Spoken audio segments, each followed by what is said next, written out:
Hello and welcome to the B&B Show. My name is Brandon Kane, and my cohort to my side here is Brendan Nelson, the Seahawks Brendan Nelson of YouTube here. Brendan, it's good to have you in the house. We're not getting to turn over a win like we've been able to do so, but it's still good to have you here nonetheless. How you feeling? I'm feeling pretty good, man. I'm still kind of in the same spot that I've been in since the season started. Same spot I've been in since really Mike McDonald got brought on. I'm still content, We're not there yet, but we're getting there. And that's what I want, and that's what I expected. So, look, a loss is not going to phase me.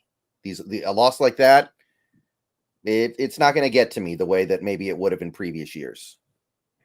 Yeah, I think that's a good place for us to start. We've got a small little bit of news out there going along, folks, but this is, I think, a good place to kind of begin on because there aren't always games, Brendan, that come down to me for really kind of simple reasons for why they played out like they did. And there is certainly plenty to look at in this game, but this is a game that when you really want to try to lean on something that's a main causation for why you lost this game, you just can't help but come back to being so light on that defensive line, so light on that front seven. And that I just don't know, Brendan, and I've asked this question to many. I'd love to hear your answer on this one. If there really is any teams in the NFL that you could look upon that would lose that many, and just going up against any everyday, ordinary, average team, say nothing of a playoff contending team, would be able to overcome those kind of losses. You certainly wouldn't expect them to win. They might win every now and then. You might have a situation where things just bounce their way or some fluky stuff happens and they're able to steal a win. And it's not like Seattle was blown out by 4 touchdowns or something. They were in that game until like less than 2 minutes left. So you can, but you certainly wouldn't ever expect it. Like there's only so much a team can overcome. And the players that were missed on Monday night were not just players. They were the most important players that you have in that front seven. You've got your top 2 edge rushers and your top 2 interior down linemen. That's not something any team is supposed to overcome on average.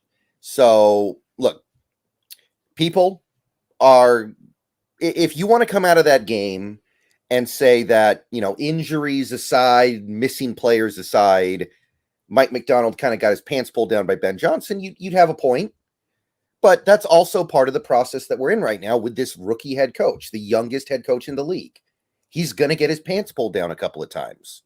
Ben Johnson's been in Detroit for a few years now. He's had a lot of time to establish things exactly the way he wants them.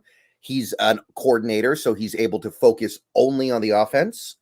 Whereas Mike McDonald just got here. He inherited a lot of this stuff. And he has to think about the whole team. He can't just be thinking about the defense.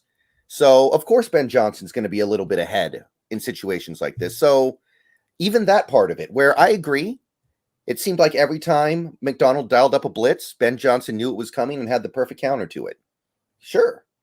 But that's part of the process with these young coaches that just got here. So let's not forget what this season is. Let's not forget that this season is all about a team with not just a head coach, but a coaching staff that is brand new, not only to the position they currently hold, but to that position, period. Mike McDonald has never been a head coach at any level. Ryan Grubb has never worked at the NFL in any capacity. Even a guy like Aiden Durd has never coached a defensive coordinator job at any level in football. So that's going to happen sometimes. It's part of the process. It is, and I see it the same way. And I think luckily too, I don't know what the feeling you've gotten from your subs and folks, but the people in my chat have seemed to echo a lot of that too. So it does seem like people have taken this in stride. Despite the fact you couldn't really get much of any stops against that line offense, and they kind of do whatever they want to do against you in that football game. But it is going to be at times some bumps in this road. It was never going to be an undefeated season, and to lose to a playoff team on the road in prime time is not the worst of, just even on that alone, is not the worst ways to come out of it.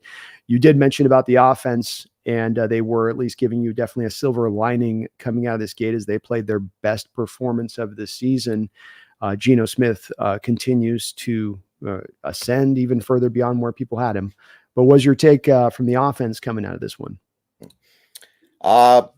It's working, right? It's working.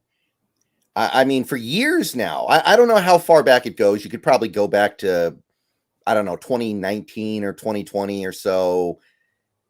As a Seahawks fan, even when the offense was good, sometimes you would look at these other offenses and the way they operated, and you kind of be like, I want that. I want an offense that looks like that. I want an offense that plays for the sticks. I want an offense that operates with the ball getting out of the quarterback's hands quickly. I want an offense where everything looks like it's happening as designed. And it feels like we have that right now. And it's only been 4 games.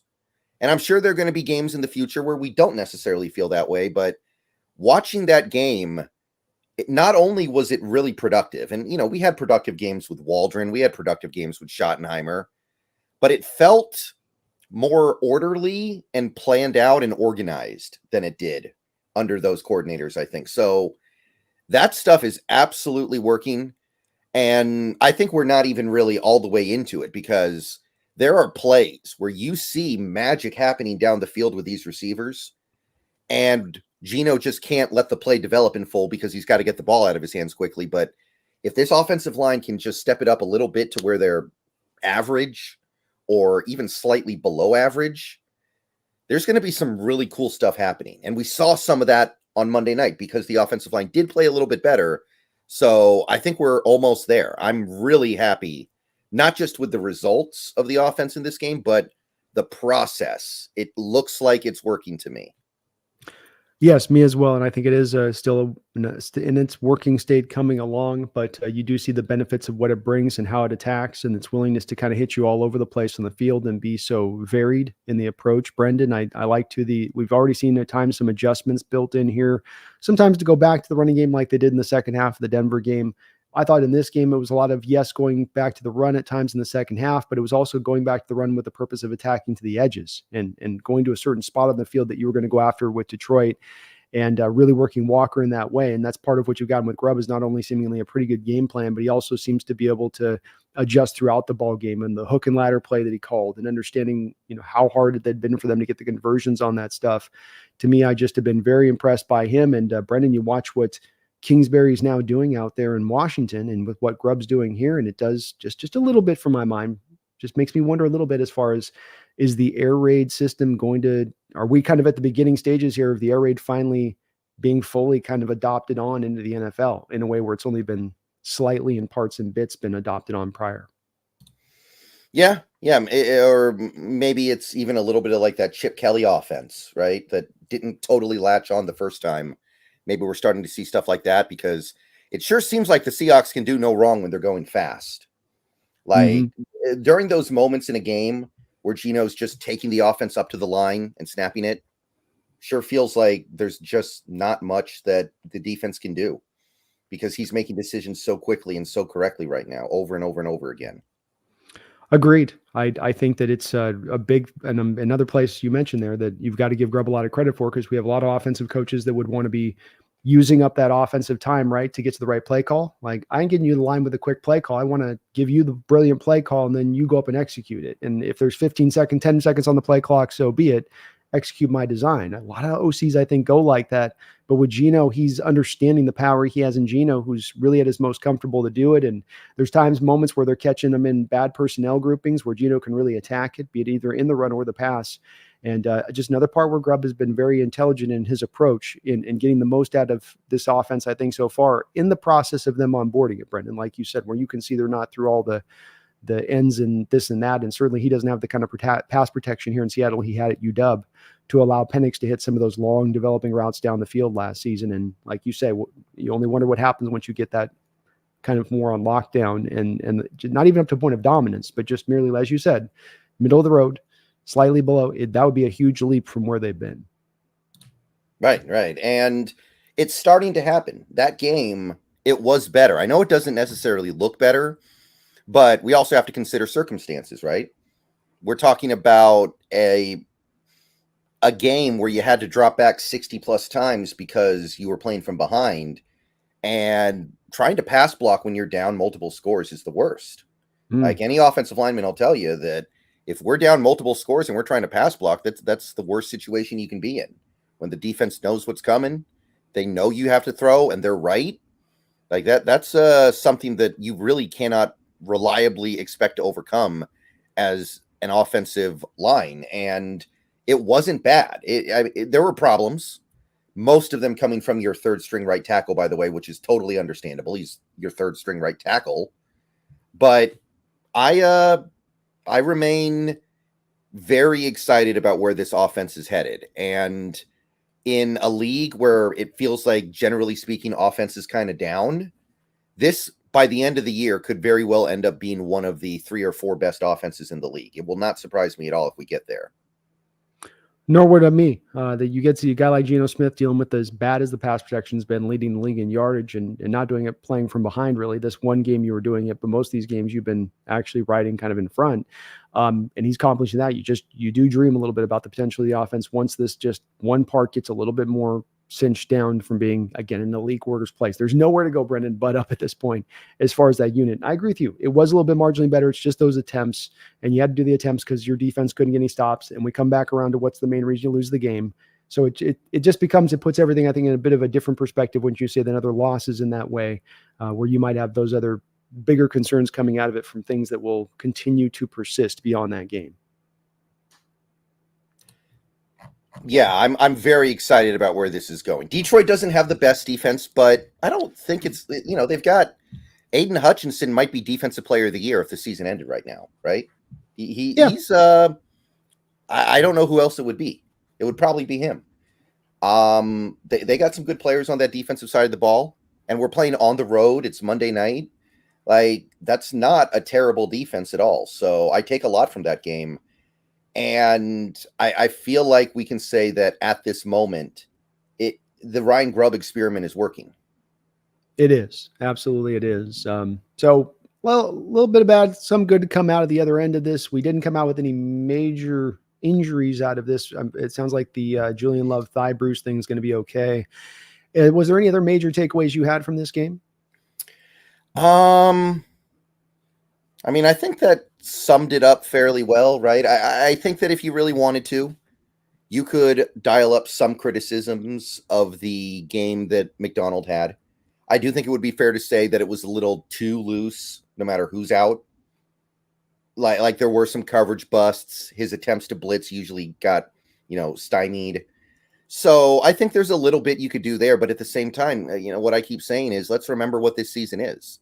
This is McDonald's first year. If you didn't want a head coach who would get out of his element every now and then, you shouldn't have hired a guy who's the youngest coach in the league who's never been a head coach before. Like, this is part of the process here. It's like, I follow a few Broncos fans over on X, and 2 weeks ago, after they lost that second game, you look at their tweets, you look at the stuff they're saying, and they're starting to panic. They're starting to freak out a little bit. It's like, man, why isn't Sean Payton doing this? Why isn't he doing that? Why didn't this happen? Why didn't that happen? What's going on? What is Sean Payton doing? And it's like, guys, you're throwing this season away. Like, how obvious do the Broncos have to make it that this is a throwaway season?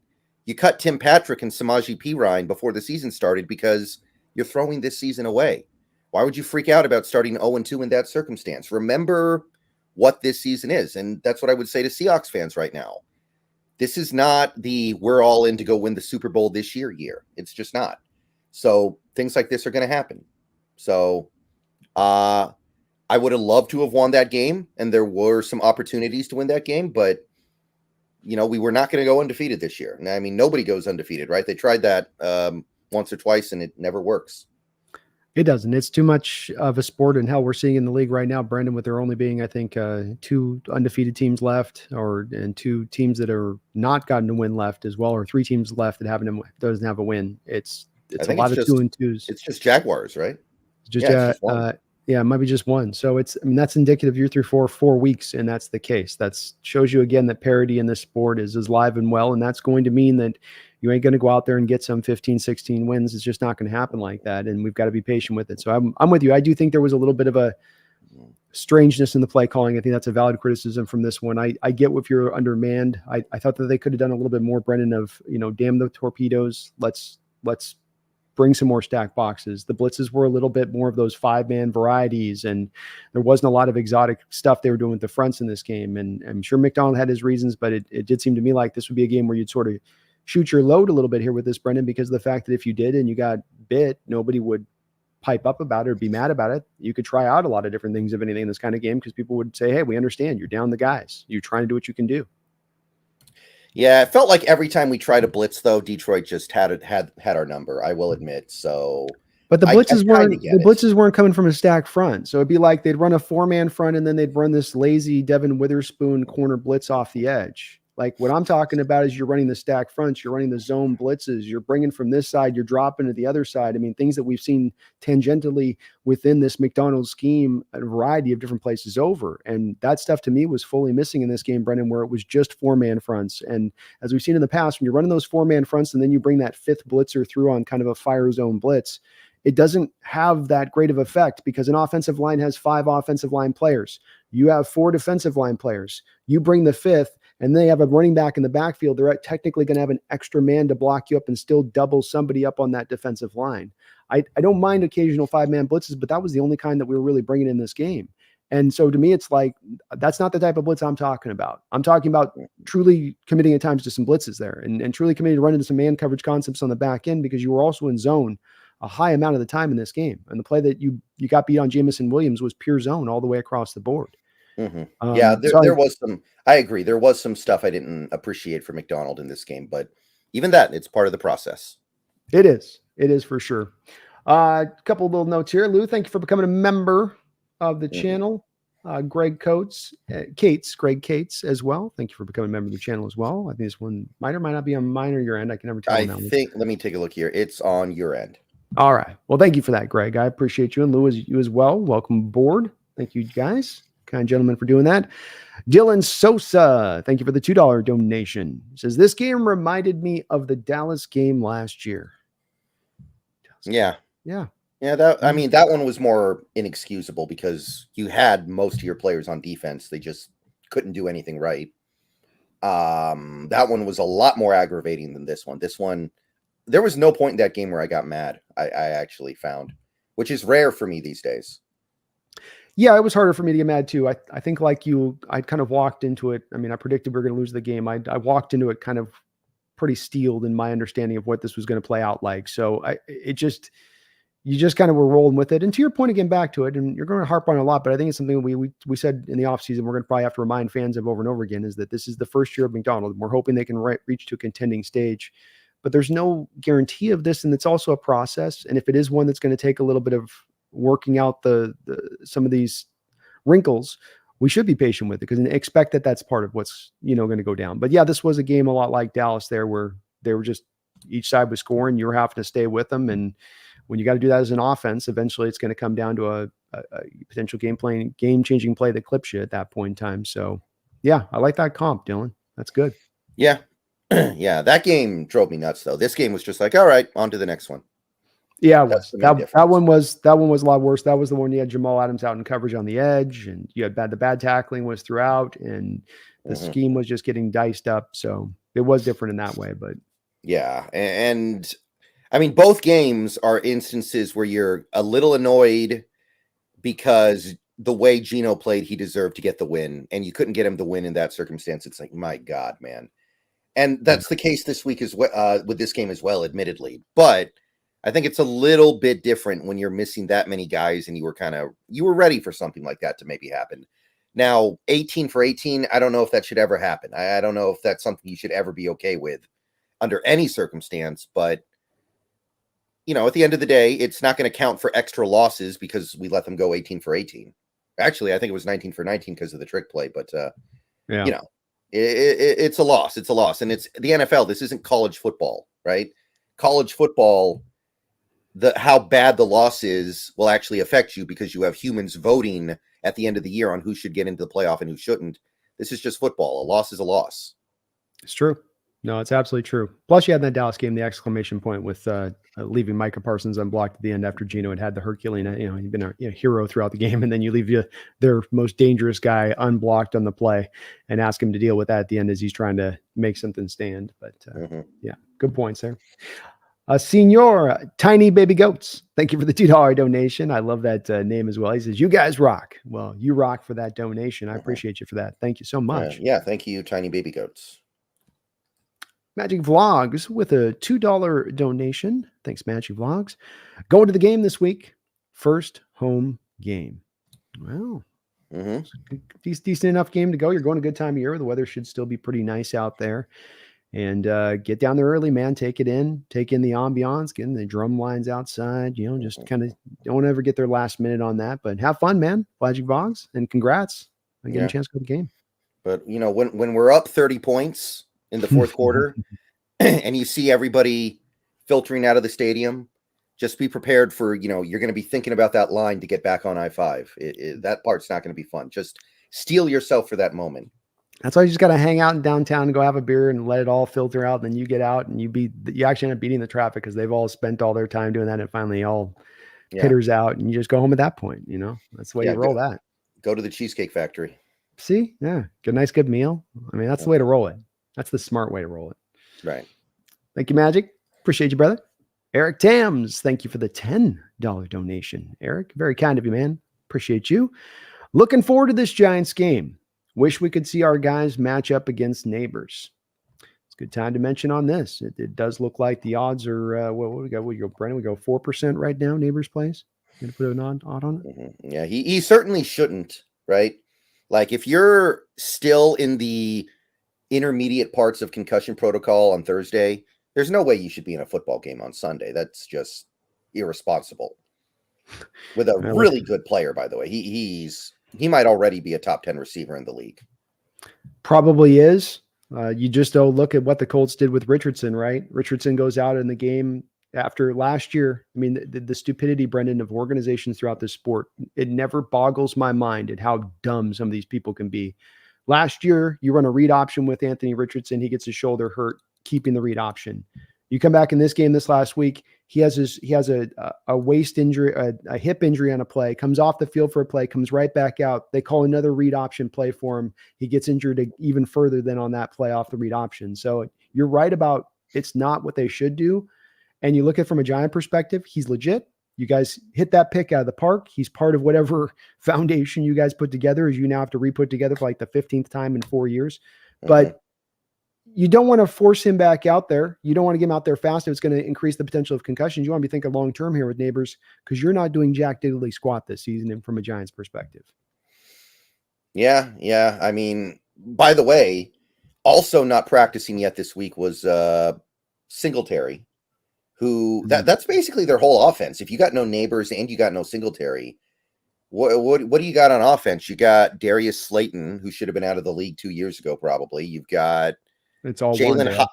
You got Jalen Hyatt, who what's going on there? Like I forgot he exists. He's not even developing into a deep threat for him. But it doesn't help that now Daniel Jones doesn't seem to have a deep ball anymore. Did you watch some of the throws? I don't know if you saw a couple throws last week where he seemed to just be like, it did that hanging up in the air thing.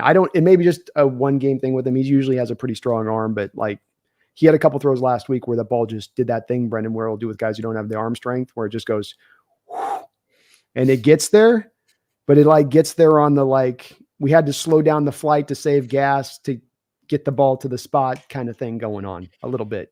Yeah, well, he got injured last year. What was it? It was a leg injury, right? Or was it a neck? I mean, he's had so many injuries by now. Yeah, he has. I can't quite remember what it was, but yeah, there was maybe I want to say maybe it was the neck thing there with him.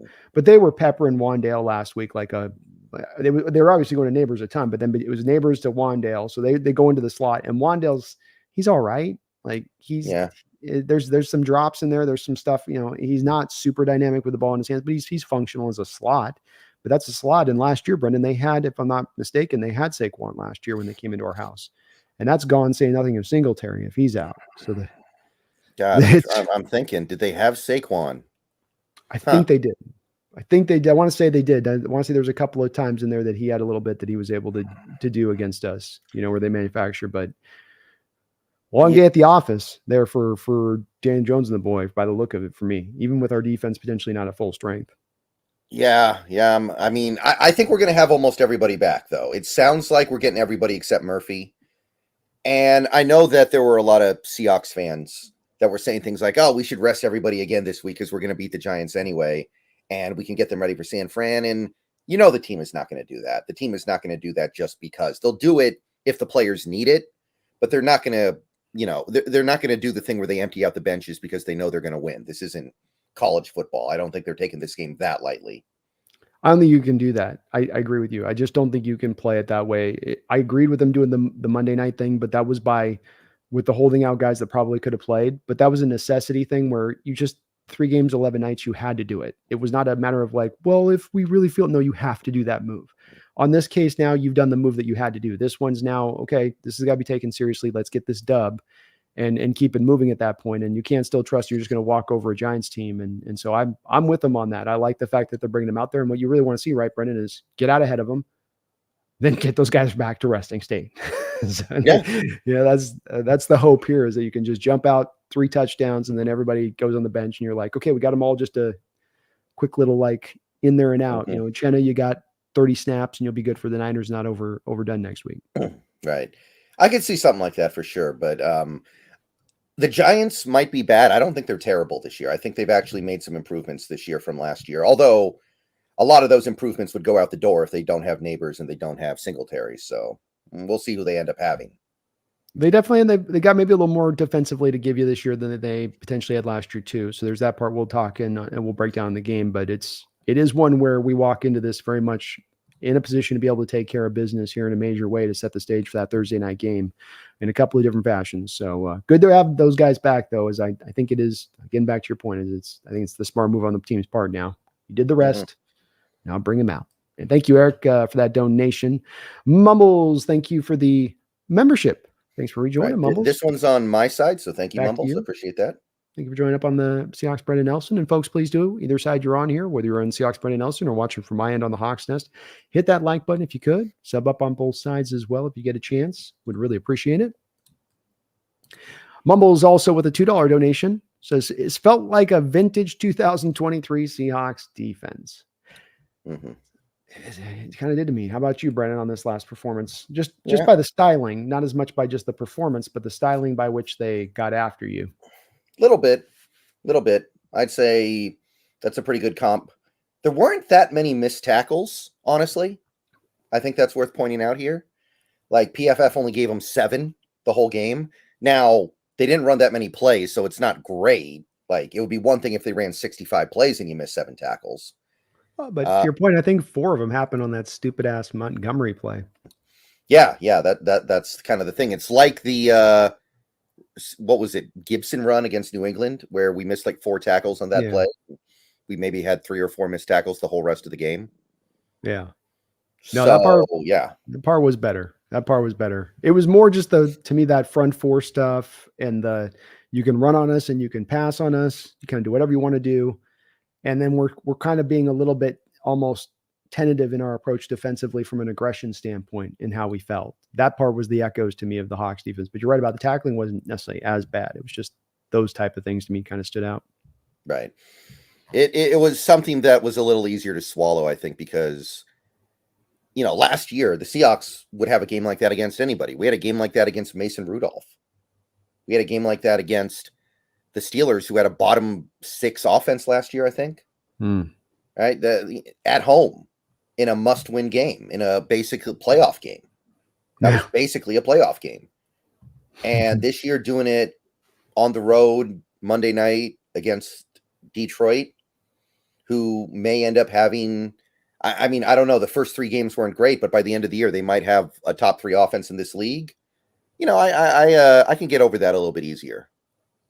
Yeah, a little easier to swallow on that side of it. So, and this defense is going to only, I think, improve as we go through this year. We talk about the offense improving, Brendan. I think we still feel the same way about the defense too, where the more details they get of the system, the more that he can, okay, now here's more of the playbook. Okay, now here's some more little wrinkles. Here's some more. Further you get in the late season, I think the better that's going to get with some of that stuff that you can do. And maybe part of the reason why they were a little vanilla against the Lions is that McDonald doesn't feel comfortable, especially with backups running a full assembly line of all of his intricate stuff. He wants to keep it simple for those guys, and that would have been understandable too. Yeah, I'm sure there's some stuff on this team that McDonald doesn't really want, that he inherited. Like, It would not surprise me if he doesn't really like Jarran Reed, because Jarran Reed's undersized for a nose tackle, and that's his best position.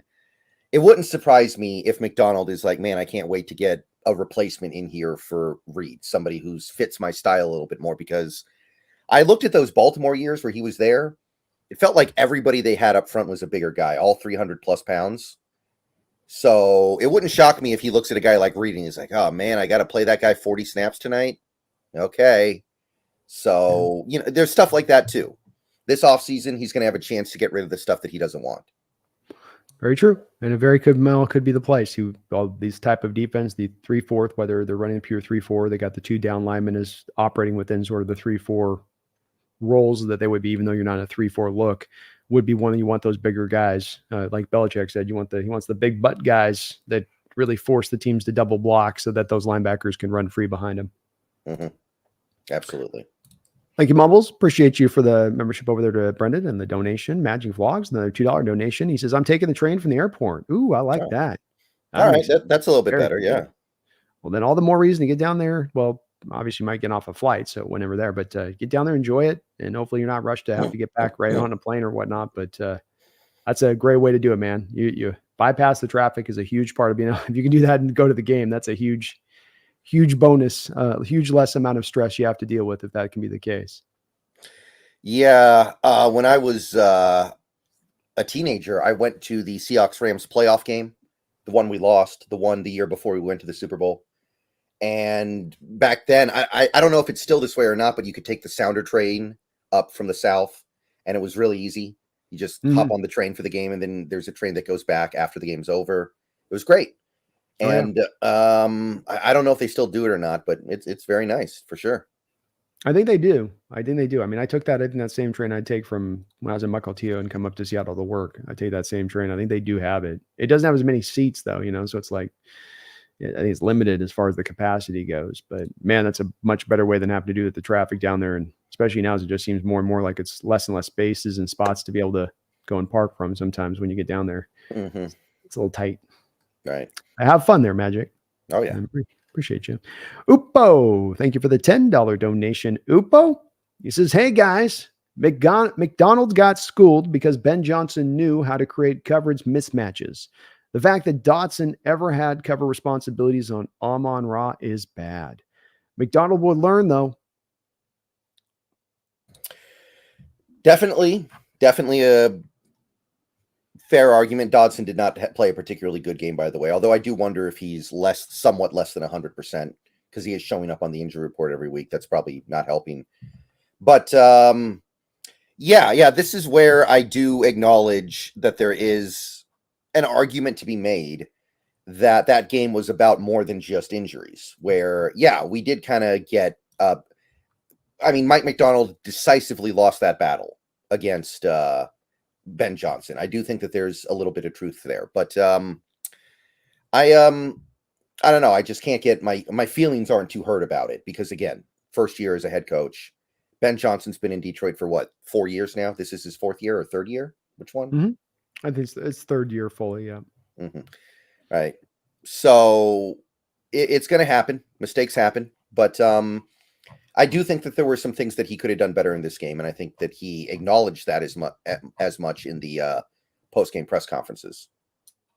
Yeah, I would agree that it's not ideal to have Dodson on Amon St. Brown. I would also say, though, that in watching a lot of the Ravens tape from last year, that there was a lot of instances where Roquan Smith ended up in the slot receiver, including if I went back to the Baltimore Ravens game against the Lions last year with the Lions in Baltimore, I could show you some coverage snaps where Roquan Smith picked up Amon St. Brown. Now, is Roquan Smith a remarkably better player than Dodson? Maybe not on that. I mean, yeah, maybe he's probably better, way better.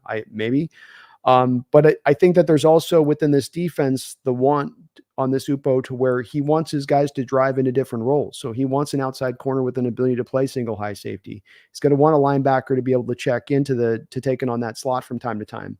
I think to your point, Ben was ahead of him in this game. You don't get these huge gaping holes in the secondary if that offensive coordinator isn't solving your defensive scheme. It wasn't a matter of players, in my opinion, just having blown coverages. It was him attacking what you were doing in your coverages. And to your point in this Upo, having, getting Dodson on Amon-Ra and how he set it up. I think what throws it off differently from what it was with the Ravens when he would have Roquan in coverage like that is that he was running something else from a game standpoint elsewhere on the field, whether he was flipping a coverage in an intensive way or whether he was running stack fronts or whether he was bringing just an outright blitz. He was doing something in companion to that, whereas you drop back the 4, but then you end up with Amon St. Brown on Dodson.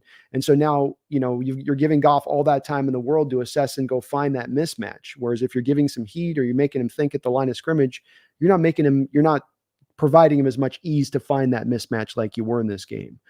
So I do think it is something you're going to see a little bit as a normal part of the defense at times, and when the middle linebacker will be on that slot. It still doesn't change your bottom line point, which is absolutely true, which is that Ben Johnson got the better of the scheme as much as anything this last week, as the players not manning their responsibilities and whatnot, in my opinion. Yeah, a lot has to go wrong for you to have a game where the quarterback goes 18 for 18. It's not going to be just one thing. Yeah, very true. Very true. Thank you, though, Upo. Very, very, very kind of you for the $10 donation. Really appreciate you for that. Mm-hmm. Ming Lee, thank you for the $5 donation, Ming. B&B is my favorite show. How do you guys feel about our chances in winning this division this year after the first 4 weeks? I actually feel really good about it. I actually feel fairly confident in it. After really looking at that 49ers team through the first 4 weeks, I genuinely think their defense is bad.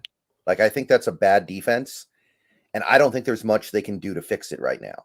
So, especially if your theory's right, because you said last week that you don't think they can make any kind of trade to bring in a player because they're already maxed out on money and the owners have already cut them off. If that's true, I don't know what you do to fix this. Because like their injuries have mostly been on the offensive side of the ball, right? Their deficiencies in terms of things that will get better, hypothetically, mostly offense. The defense just kind of is what it is, it feels like. I don't think there's really much of anything they can do to address this other than just have the players they have play better. So I think that team is like genuinely in a post Super Bowl swoon, or what do they call it? The Super Bowl loser curse? Hangover, yeah. I think they're off, and I feel like after this weekend, the Rams and Cardinals will both probably be 1-4, and that's a hole you almost never see any team dig itself out of. And I think that it's just not going to be a good division this year. So I like our chances. Yeah, I mean, my thoughts are very similar to where Brendan's thoughts are on this one as well. I think the defense is still a bit of a dangerous one. It doesn't not to change off its fact that it's a changed defense from where it's been. They're missing Dre Greenlaw's presence heavily. Devondre Campbell is not the same of what they get from Greenlaw there at the position. Unfortunately, they made a bad decision a few years ago in moving on from DeForest Buckner, and quite frankly, they've been paying the price ever since. They've lost Eric Armstead as well this year, and they don't have replacements in place for these two guys. They've not had replacements in place. So though they have still Bosa off the edge, Leonard Floyd, who they loved as a signing, I liked as a signing as well. He's been a little quiet for them, I think, as well, as they're hoping he could really be a substantial force there on the other side. So you look at the defense being a little weaker. I agree with Brendan. There's maybe a little bit of a Super Bowl hangover, not to mention Super Bowl window hangover, Brendan, because we're talking about extra years of them playing and guys getting older. And, it wouldn't surprise me if this year goes on that these guys wear down a little bit, even more so. But then McCaffrey, you've got Achilles in both legs now. It's looking more and more like he's probably not going to get back this year. And that's a monstrous loss for them. And they're going to overcome that. Now, you mentioned the other two teams, which I'm not going to spend a lot of time on. They're where they're at, which is Cardinals and Rams, who a lot of people thought were going to be dangerous, Ming, have actually been, very vulnerable. The Rams look like they're just about on the edge of kind of collapsing, one more injury maybe, and they're done. And I think Brendan's right. They're not going to beat the Packers at home this week. Mm-hmm. They don't have, and the Packers will be motivated after that Viking loss, getting embarrassed at home by the Viking. I think we're in a great shape, Ming. You came in the year and everybody's saying, well, Cardinals will be more dangerous. And the Rams will be more dangerous. And the Niners are the Niners. Two of those have fallen away and the Niners look weak. So I wouldn't say we're the front runners to get it necessarily. It's going to come down to, at the end of the day, how we play the Niners. Can we play them tough? Can we split those games and then handle the rest of the business? That would be even taking care of it, I'd say, if you do that. But you got to win against the Niners when it's all said and done, at least one game here if you're going to get this division. I think if you go 0-2, Brendan, you're probably not taking it. Yeah, it's possible, because maybe there's still that matchup issue where they match up really well against you, but they're just not that good. And they lose a bunch of games to these other teams. That's still possible, but it wouldn't feel good if you went 0-2 against the Niners, even if you won the division. I'll put it to you that way. Yeah. It would be like Apollo in Rocky 2. I won, but I didn't beat him. That's right. That's right. And you got the tiebreaker problem with that too, that potentially comes down the road, and on the 0-2 side of that also factors back into me on this. But we'll see. We're going to learn another week and a half on that one, Brendan, a little more where we stand is, I think, is we can come through this game relatively healthy. We'll be relatively at near a full strength, minus maybe an Abraham Lucas type on the outside, and we'll get a bit of better opportunity to really see where this team does stand on it. But look, we're right there with the Niners. I don't say the Niners are like high above us right now, or that I think we got as good a chance as they do to win it. I don't think the other two teams in the division have much of any chance at this point, by the way that it's bearing out the first couple of weeks of the year. Mm-hmm. Thank you, though, Ming. Appreciate Thank you. you. Very, very kind of you as well. Codadad with a $7 donation. Codadad always coming with a dono on our B&B streams. Brendan, thank you for that, Codadad. Thank you, Codadad. Very kind of you. No note in there, just the don't know. Appreciate you for that. Sanchez with a $5 donation. Thank you, Sanchez. Appreciate you. Refs missed face mask call against Atlanta that changed the course of the game, and nothing will happen to the refs. NFL is becoming unwatchable. We got on the referees right now, Brendan. We had some tough calls this past game. Lockett, we had the no call on DK Metcalf in the back of the end zone on PI. Yeah, I mean, the one that actually made me mad was the 2-point conversion that wasn't, which, I mean, because that was just a mistake. I mean, the league has admitted, like, yeah, we should have reviewed that. We didn't. We messed up. Sorry. I mean, that one annoys me more than anything. The face mask, the one in the super chat that's being talked about, I did see that out of the corner of my eye. I will say it had really very no effect on the play. He just came in as the running back was going down, grabbed it, pulled it. It's not like that was the reason why they didn't get a first down on that play. So I can only get so mad about it. It was a missed call, and it did cost the Buccaneers the game because that would have ended the game. But I don't know. That's not the kind of call that I'm going to get all bent out of shape about, because it had no effect on the play. Yeah, I mean, I'd probably fall in line in the same place of Brendan. If there's a missed call in a moment, I'll be at that point of like, what sucks that the timing of that happens to me, Sanchez. It's more to me about that consistency thing, about the standard they set. I mean, I think you're relating this a little bit in your donation too, Sanchez, to the game we just had, where we had some calls that were kind of tough in this last game, and ones that you go, okay, we start out the game and you're letting him play. You're letting him get away with stuff. Got the DK throw to the side where the guy's kind of Carlton Davis kind of pulling on his arm, and you go, okay, you've set the standard. You're letting him play in the secondary today. That's how this thing's going to go.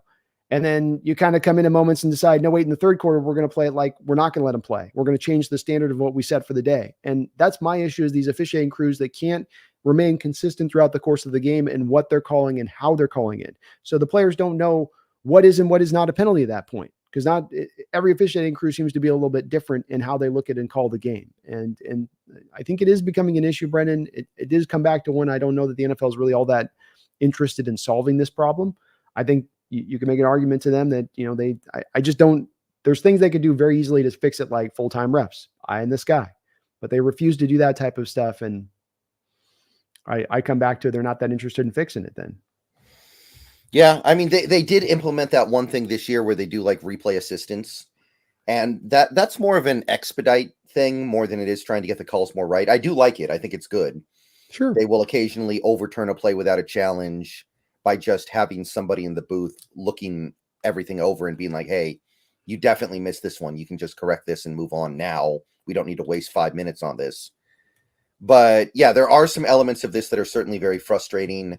Like I said, the 2-point conversion not getting reviewed on Monday night, that was very, very annoying. Because it also, not only did it cost us the 2 points because we didn't get the 2-point conversion, it also sparked a big debate in the fan base that I don't think needed to happen about whether or not it was right to go for 2, where, I clearly think it's obviously correct to go for 2 in that situation. And I really like the fact that we were willing to do it. But I have a feeling the people who didn't like going for 2 would have had no problem with it if it had worked, and it should have worked. So, bleh. Yeah. But, yeah. It wasn't, and I maybe one of the people who didn't have a strong opinion on that. I was like, I'm fine with them going for it. I don't mind them being aggressive at that moment doing it. I don't, so I was okay with it on that side, but I do think the officiating does have a problem with consistency when it comes to throughout a course of a game and how they call it. Not, it just, and And they're a little bit over officiating at times, which makes it even worse because they're leaning to the side of throwing more flags than they are holding back the flags, it seems. And that just, okay, we got 25 flags a game. Okay. Yeah. I mean, like, those Lions defensive backs, they play Brandon Browner football, right? It's just like, oh, they're not going to call it every time. They play every snap like they're Brandon Browner, don't they? That's LOB style defense. So I get it. There are going to be a lot of penalties in those games, but they won't call it every time. So even that part of it, I understand. Yeah, I'm okay with that. I still think that if it comes down to the point where the NFL has officiating crews that have so many players that are playing on the line to the point that they have to call 25 flags a game, Brendan, that you got to get to a point of taking stronger steps to make it more of a higher penalty than when they step up to step on the borderline of those rules, in my opinion, because it's stopping the flow of the game completely. I can't celebrate a single play without waiting 5 minutes to see if I got that little yellow sign bust out on the bottom right-hand corner of my screen. I think that that's what I would do on this. I think full-time officials, eye in the sky 24/7 overrule like egregiously bad calls. And then this third factor is another point that I put into it as well. But I'm in the same place as it in the front, not like fed up, like I'm done with the NFL. Just it does get frustrating and old at times, looking at it at times almost on a weekly basis going, come on. It's a mess is how it feels at times. Yeah. I could do without it. Thank you again, Sanchez. And Eric Michelet, thank you for the $5 donation. What was the reason our defense got torched on Monday? Scheme, bad tackling, just seemed like we were always out of position. We ran out of kneecaps. That's right. They chewed them all off, Eric, in the first quarter. They got us. That was their attack position, and they went at it. It happens. It happens. Yeah, it does. It's their intent. I don't think the tackling was that bad, so I wouldn't really single that out. But there's no way you're going to be able to boil down that defensive performance to one thing or another thing. It's going to be a lot of different things. Felt like scheme was definitely an issue. Felt like the strategy was a little bit of an issue. The way we blitzed, it felt very. I'll bet our blitz rate was not radically different than the first 3 games of the year, which surprises me a little bit. Yes. Yeah, no, I'm the same way. I think we can always come back to Eric at the first point of this is saying you're down 5/7 of your front 7. That right there is going to upend any NFL team in the book. Say nothing of going up against a playoff contending, division title contending team that you're going up against on the road in their house. So that right there is A1 sauce. The reason why when you come away, why your defense got railroaded, it was like preseason where ones were going up against 2s.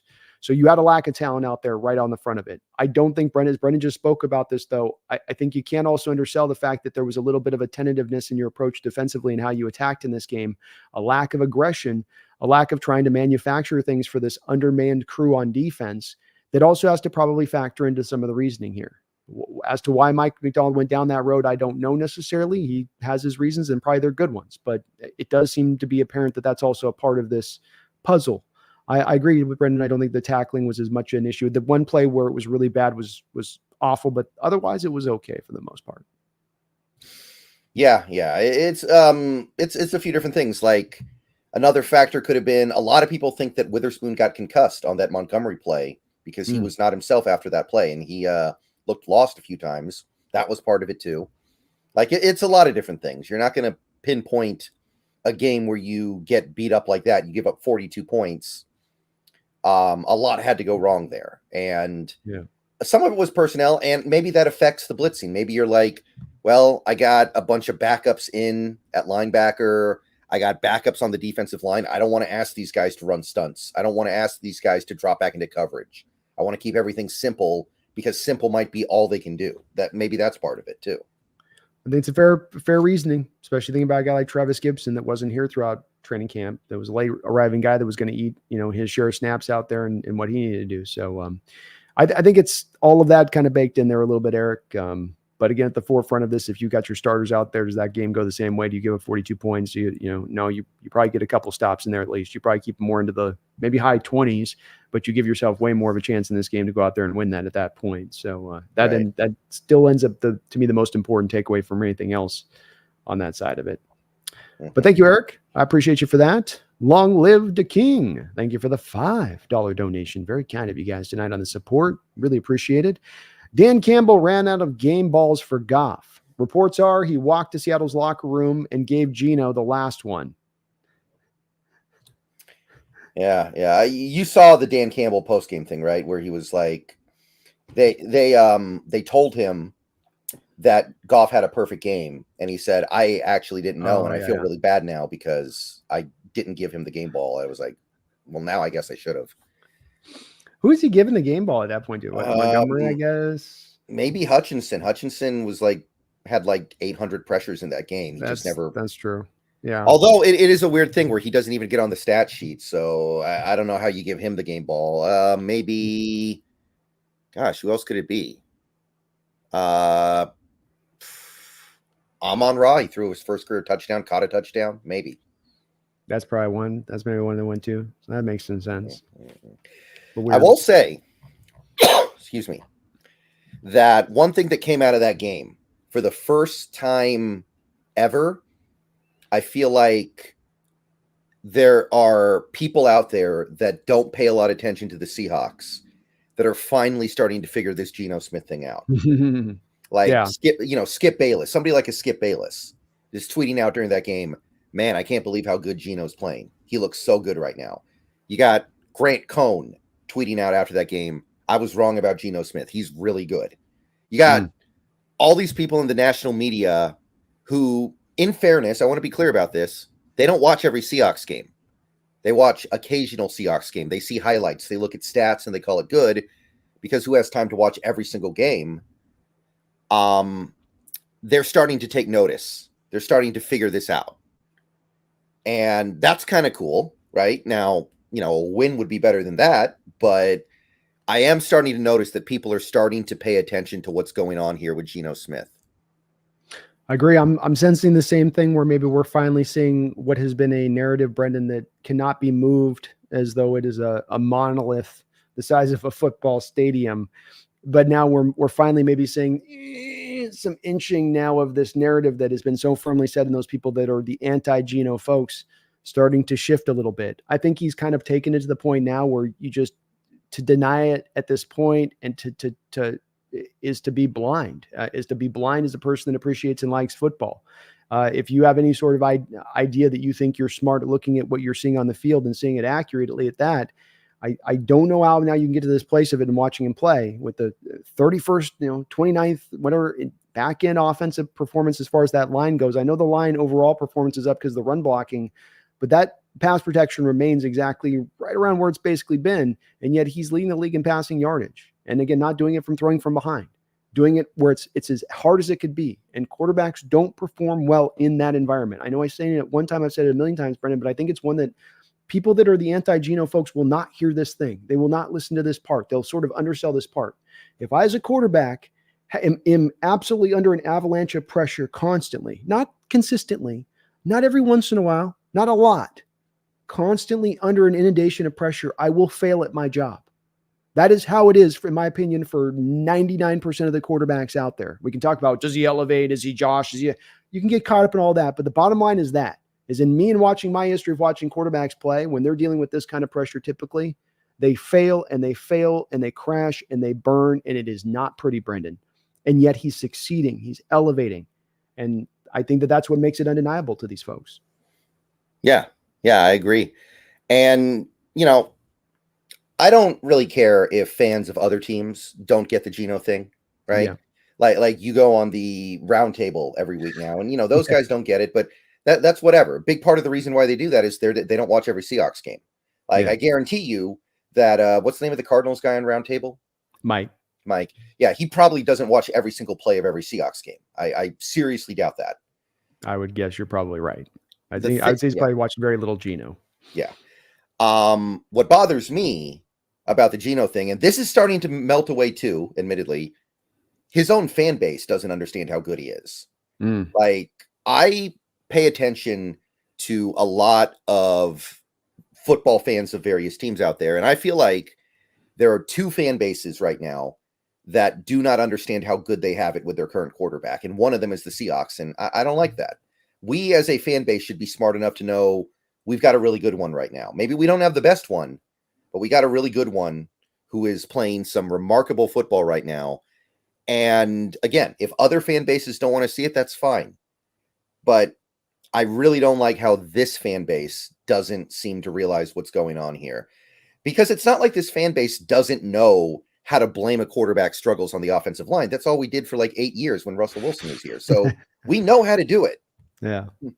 No, it's it. And it's also been one fan base that's usually been very willing throughout its history in my time of if you've had a good quarterback appreciating that. You know, Hasselbeck was appreciated. Russell was appreciated. Dave Craig was appreciated. Hell, Jim Zorn was appreciated. And Jim Zorn wasn't exactly, even in his time, throwing the ball magically all over the football field like with the golden arm. It is a little different on this one. I agree with you on that one and some of the perspective of the fan base to Geno on this time. And you know, for 2 years, I feel like I've been kind of, you know, fighting this battle a little bit. And I do feel a little bit vindicated watching him play right now, understanding this. But all you want to see at the end of the day is not to be, well, you were right about this, but to actually have people come back and start to appreciate how he is playing, because it is very hard to find a quarterback with this caliber of skills. We're going to get into this in the show soon on a special show. Me and Brendan are going to do around this quarterback position and the future of it.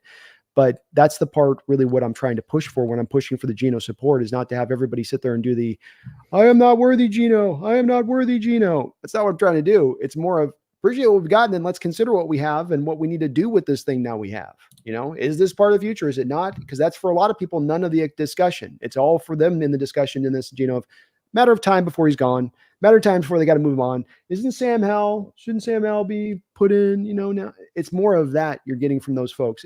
But like you said, it started to shift, it started to change, and maybe we're starting to finally see something good on the side of it come out. Yeah, and hopefully in the next month or so, it's gone completely, right? Like last year, we had a non-trivial percentage of this fan base, not most people, I'm sure, but a decent chunk of this fan base wanted him to bench him for Drew Lock. How silly is that now? Drew Lock, who can't even beat out Daniel Jones.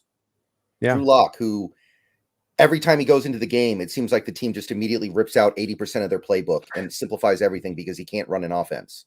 Like I said, there are two fan bases that I think do not appreciate their quarterback right now. And one of those fan bases is Seahawks, and the other one is Cowboys. I think there is a significant portion of that Cowboys fan base that think Dak is a bad quarterback, which, I mean, that's just ignorant with what he's done over the last 8 years. That's just silly to pretend that he's a bad quarterback in this league.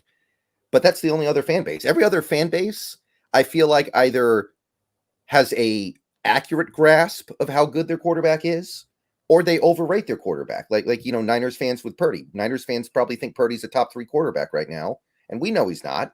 But you know, the point is that's them being fans. Like I get that. If you're a fan of a guy, you're going to overrate him. You shouldn't be underrating a guy as a fan when he's doing all this great work. So that's the thing that I don't understand. His own fan base doesn't get it. Agreed. And I think it is starting to change, but it is one where these kind of quarterbacks playing at the level Geno's playing at are hard to find. And it is the great irony here where these fans that have in their mind that are anti-Geno and have a daydreaming view of the future quarterback they see in their mind that's going to come here when we just decide we finally want to draft one.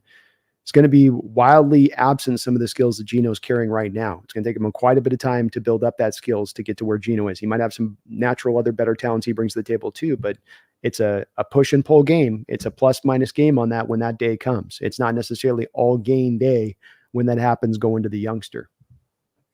Right. Oh, by the way, Dan Viennes of the Seahawks Forever podcast is in the chat right now. What's up, Dan? How you doing? What's up, Dan? It's good to see you, brother. Hope you're doing well, man. Keep kicking ass out there, man. Yeah, everyone in chat, give him a shout out. What's up, Dan? He's doing great work over there with the Seahawks Forever podcast. Give him some a love with a little sub too. Give him some sub love. Come on, you guys. We gotta give our local peeps the goods out there. Radu Turkan, thank you for the $2 donation. Giants game. I'm excited for the Niner game. Yeah, I'm definitely, it's hard you do that, take it one game at a time thing, Brendan. You try to always do that like the players do, because you don't want to overlook anybody in this sport. You really don't. It's that whole, I mean, just the view of the Denver Broncos going and being the Buccaneers on the road a couple weeks ago. It's like, you just, how brutal it would be to come out of a loss of this. But boy, you do find yourself looking, just kind of peeking a little bit over the top, don't you, on this one, just a tiny bit. I got to tell you, I feel like I've done a really good job of, as a fan, not doing that with these games that look relatively easy, and maybe it will be relatively easy. I want to see the team play because this is all new, right? Hmm. It's still like you got this new Ryan Grubb offense, you got the new Mike Oh yeah. McDonald defense. I still want to see them in every game, Oh yeah. and I'm not taking any game for granted. So maybe in previous years where everything was boring and it's like, I know what the Pete Carroll defense is. I don't need to see this. Like, can we just skip 10 games and just get to the 6 games this year that are going to decide whether or not we're good? Okay, then yeah. But right now, no, every game to me is like, I want to buckle in and I want to see what's up. I am with you on that. I am looking a little at the Niner game, but it's not without still considering fully this Giants game is going to be probably still a tough one in certain points to get through, and no guarantees. And like you said too, it's fun just getting to watch these new systems being unraveled. We're getting, hook and ladder plays and the designs of Grubb and how varied it is, and McDonald slowly onboarding his process. It's also a bit of that new too, where sometimes in recent year, Brendan, you'd have those 2.5 quarters of kind of just grind and get through it and get yourself into that late third quarter where you finally start to maybe find a way to get, pushed to the other side of it. So I get where you're coming from, Radu. Totally get where you're coming from. Thank you for that donation. Eric, thank you for another $5, man. I appreciate you for that. Double Dip Dono says, follow up. With some guys coming back, does the defense specifically have a bounce back game this week? You would certainly hope so, especially if the Giants got no Neighbors and they got no Singletary, which it looks like is probably going to happen. That is an offense with no teeth whatsoever. That's like, that offense is like, somebody with no teeth trying to bite you. It's like, there's just nothing there. It's just, they're like, Gums. yeah, they're gumming you, man. It's like you said, it's Wan'Dale Robinson. And a big reason why Wan'Dale Robinson produces so much is probably because Neighbors is out there absorbing so much attention. So what's he going to do when he's the only guy out there who can do anything? Because again, Jalen Hyatt, I think, has not caught a pass this season. Maybe he's caught one, but he's got a putrid PFF score too. Yeah, I don't know what's going on there. He was a guy that I kind of liked coming out of college. I was intrigued. I don't know what's up. Remember Torrey Smith was my comp for him. And it was because I saw him as just a big play guy. The route running wasn't there. The catching out with the ball away from his body wasn't really there at the college level. He was really just to take a top off the defense kind of guy. And, to take advantage of that in that Giants offense, Brendan, with the last 2 years, you have to have pass protection. If I'm going to hit those deep routes, I need to have the 7-step drops. If I need to have the 7-step drops, I need pass pro to hold up to do that. And if it's not holding up, like you talked about with us on some of the plays this last week, you can see from the game where Geno can't get to certain throws because he's under too quick a pressure. I think that's probably a little bit of what's limited Hyatt there in his production. But I also think he just was a limited upside guy. Not that there wasn't a value to be had in having a big take the top off the defense kind of field stretcher, but tough also to take him so high as they did to just get only that. Yeah, and who's their tight end now? Is it Bellinger? Because I know Waller retired. Bellinger. Okay, yeah, it's like what's going on with that offense? Mid. So he's mid. Yeah, I would expect the defense to have a bounce back game, even though they're not going to get Murphy back this week. I'm going to go ahead and take a shot at that right now. Murphy's out, but they're going to be good. Yeah, I think, Brendan, if you had won the Lions game, there would be, and you have the Niner game on deck, there would be a real potential for this to be a letdown game or one the team didn't come at in fully service. The fact that you got embarrassed on national TV on the defensive side of the ball, I have to feel like that's given Mike a lot of ammunition this week to really light into these guys, and that they're going to want to put that in the rearview mirror really quick. And the easiest way to do that is to come out there and stomp on this Giants team. And I would expect that there's going to be that spirit from this team. And if there wasn't, I think that it would be very telling of the soccer team if they don't come out reacting that way to that kind of performance that they put out on tape. So I'm expecting a bounce back game. I'm expecting the spirit to be right and the heads to be right. Just because of the nature of how that was. It wasn't just a loss, in the middle. It was just on prime time. You got worked. Yeah. And also, I mean, think about it like this. The Giants ran the ball for like 26 yards against the Cowboys, and everybody runs on the Cowboys for like 8 million yards. So, that's how bad it is right now in New York. Yeah. They just don't. Teethless is the way to put it, man. Toothless is the way to put it. They're just not sitting there with the ability to really get after you at this point without any neighbors. And so you can play it risky. You can just play them straight up. I mean, both ways probably stop them at this point. And you're getting some of those guys back. That's going to help you out as well. So it's also, you get some reinforcements. Eric with another dono. Thank you for the triple donation, Eric. He says, I got to say, a lot of national media I saw after this game gave Geno and the Hawks high praise, even in a loss. Colin Cowherd is coming around.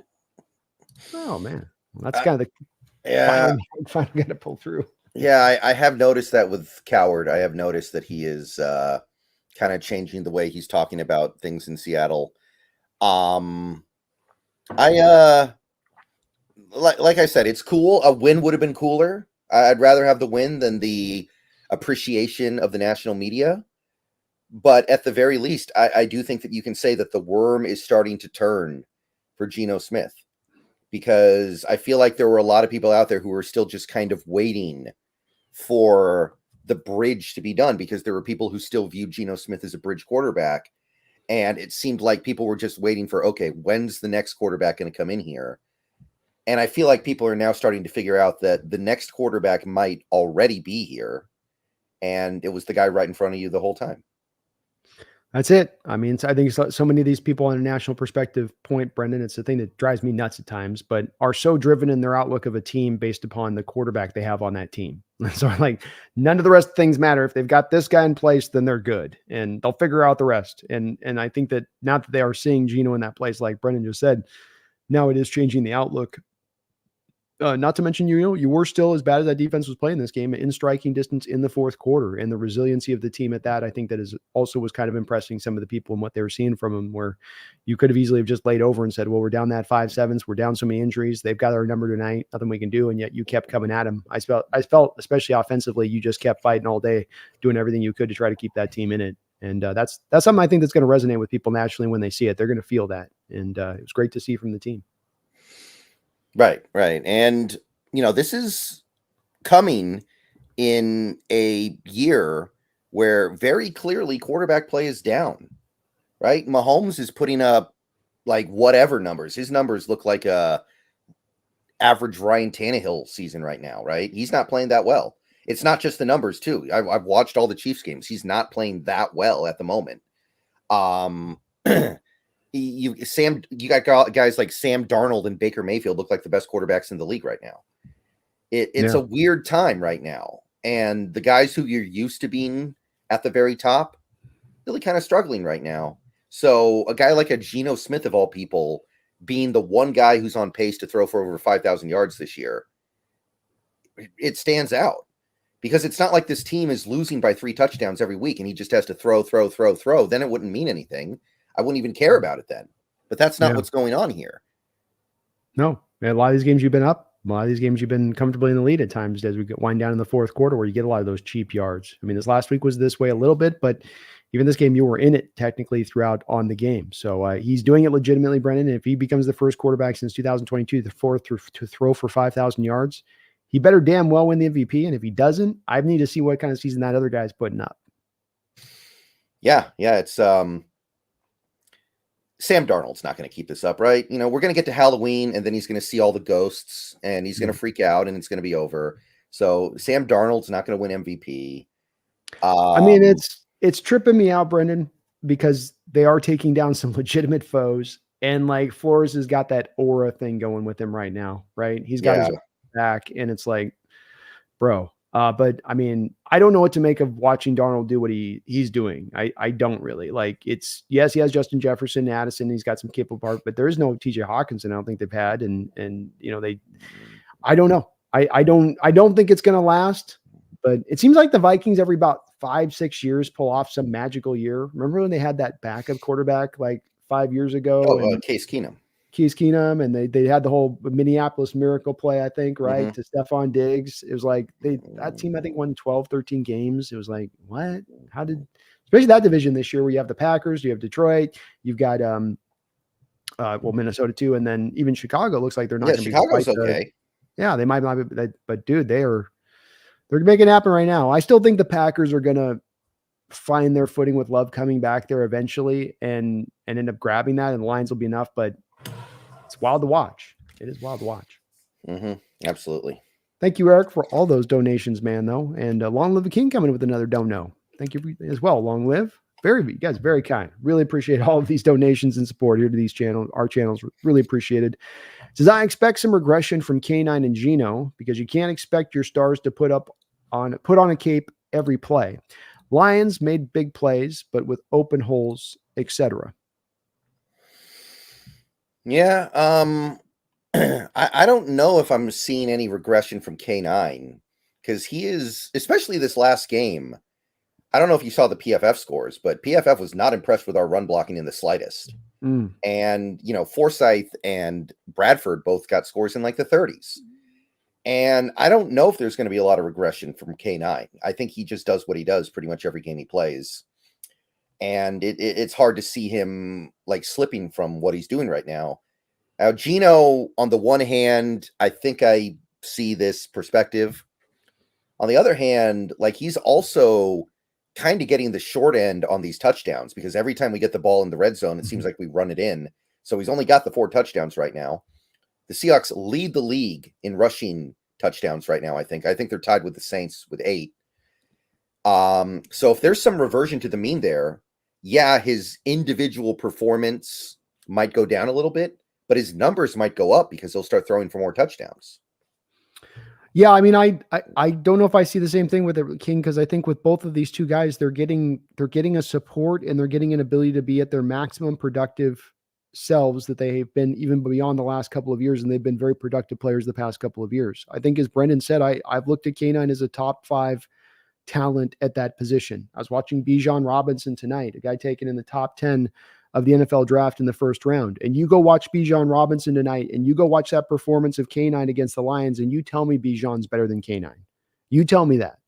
You remove drafting position, you tell me that's, and I don't think it's the case. And with Geno, it's a big part of why I've been such a supporter of him is that I think that he's been fully capable of providing this kind of performance. And you're still not giving him all of that support. The thing you've done this year is you've accommodated and given him a decent defense, and you've given him an offensive scheme that can use his skills to the utmost. There still remains, as Brendan just talked about here, King, a lack of run blocking and an absolute lack of pass protection. Mm-hmm. And that if he can get those things going together, that's only going to make a better Geno. If he can be this good with those working against them and those other factors aren't going to suddenly go away, I think the defense is only going to improve. Grubb's system and scheme probably is going to work here, it seems. So those things are going to continue. I see it as only being that you're going to get a better version of Geno if that line, it is the if, Brendan, but if the line can find that footing. Yeah, I mean, maybe what this comment is talking about is the perception of Geno as putting on the Superman cape. Because if the offensive line starts playing better, it's not going to be viewed as Geno putting on the Superman cape. It's going to be viewed as him leading a really good offense that is just doing everything right and clicking on all cylinders, maybe. But the flip side of that is that Geno is like 1 4-touchdown pass game away from suddenly legitimately leading the MVP race. Like people are going to look at his numbers and they're going to say, oh, okay, leading the league in yards, 8 touchdown passes in 5 games. Yeah, this is MVP. Yeah. 4-1 team, top 8, top 7, top 6 offense. So it kind of depends on your perspective. I think I see what this super chat is saying in terms of Geno not being like this Atlas with the world on his shoulders or the weight of the world on his shoulders. But that's not how a lot of people would take it. A lot of people still use like box score stats as gospel. Yeah. No, I agree with that. I agree with that 100%, Brendan. I think it's definitely there'll be more of people kind of helping out here from Geno's perspective as we go forward. I think for a couple of different reasons, but I would expect that. But maybe even more efficient in the overall, if not more ultimately the production, but the efficiencies there. Yeah. I mean, he's already second in the league in completion percentage, and the guy ahead of him, he's 80%. Yeah, he's not playing football. He's playing a different sport. He is. He's floating on high, Brendan, the other guy. He's playing like Tecmo Super Bowl or something with the Niners. Seriously. Oh my God, that guy's insane right now. Right. I think I'm glad we don't play Washington. Yeah, there's some teams this year that have been in the sport. I'm like, I'm glad we don't play them. Yeah. The Niners had the one play in Tecmo Bowl where even if the defense called the perfect play against it, you still had a guaranteed 10-yard completion. It was like an oversight in the programming, because the whole idea of Tecmo Bowl is if you pick the right defensive play, then the offense just immediately gets smothered. But there was a glitch in the Niners playbook. So you could literally just run that play every play. Yeah, they had Rice. He's an automatic open back then, Yeah. So San Francisco, that's the way they rolled that one. Oh, yeah. Garth Knight, thank you for the $5 donation, Garth. I appreciate you for that. It's good to see you in the house too, brother. The Geno Smith story could be a Christmas film. The football coach keeps pulling his hair out, looking for a quarterback, not realizing Geno was always there. Mm. It's like, yeah, there would be a moment he's like, "You're still on the roster? I've been here the whole time, coach. Yeah. I Why mean, don't you quit? I got nowhere else to go." and I'll tell you, I wouldn't watch that movie because it'd be too ridiculous. So that kind of shows It you would be. how amazing this is. Mm. I will say, I do think that Geno's failures of when he was younger are part of why he is succeeding now. So I don't think that Geno Smith was this elite quarterback just sitting there this whole time waiting for somebody to discover him. Like, I think sitting behind Eli Manning, Phillip Rivers, Russell Wilson was part of this. And I don't think he would be the quarterback that he is right now if he wasn't able to go through all that. So to be clear, I don't think this is a situation where the Jets had a Ferrari in the garage the whole time and didn't realize it.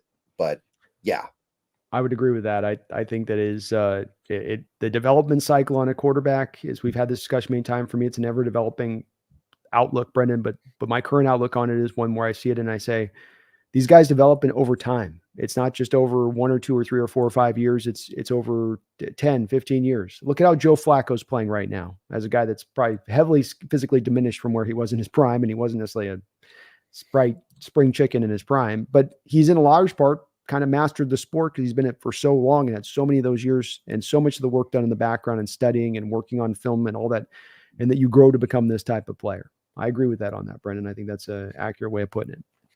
yeah, and he was a knucklehead when he was younger, right? He was. I mean, I think he got in a fight with his agent because he didn't go in the first round and fired him because he was like, "You promised me I'd go in the first round," and he got his jaw broken over a gambling debt or something. He legitimately did dumb stuff that cost him so many years in this league. But what I'm trying to say is that the dumb stuff that he did is why he's here now doing so many smart things. It's true. And who knows which of those things might have been things that helped to push him forward in his outlook and thinking. And, these kids are kids coming into the sport. We forget about that. We expect them to be cultured adults walking in that have all of their stuff together because you're earning millions. So therefore you should be completely acting like, middle-aged man in your approach. And we kind of hold them to that standard. And it's probably a tough one to do so when at the end of the day, they're much closer to still being a kid than they are a man. But, glad he is where he is. Glad he's our quarterback. And I'm psyched for the potential of this season because Geno is ultimately the best version of him that we've ever seen in the sport. And it only has, to me, the potential and room to grow from here with him as we go forward. Right. Agreed. Thank you, Garth. Well said on your part. Jack Maloney, thank you for the $2.79 donation as well. He says, I'd rather play New York Giants every day instead. Hey, I'd take 6. I'll take 17 games of the Giants. Yeah. Yeah. I like to win too, Mm-hmm. Amen. I mean, it's the thing about the division, Brendan. I want the Rams and Cardinals to be bad this year. I don't, if the whole division wanted to collapse, I'll be sitting here applauding. I don't look at that as a bad thing or that diminishes our chances in the playoffs because we haven't been like prepared or something. We haven't gone through some sort of gauntlet. I don't believe in that. I think it actually works opposite of that, in my opinion. So Yeah, the easier road, the easier schedule, the Mhm. better. And even if you have an easy schedule, you're going to have some games against good teams. It's not like you're never going to test yourself. You're True. eventually going to play a good team. And like I remember in 2005, that was the narrative with the Seahawks. Oh, easy schedule. 13-3, it doesn't matter. You're not going to beat any playoff teams because you didn't play anybody good. And we went to the Super Bowl. Like that narrative, like sometimes it pans out, but a lot of the time it doesn't. And I mean, the 3 times this team has gone to the Super Bowl in my lifetime, they've always had home field advantage. I think that's more important than having a tough schedule that you cut your teeth on. Amen.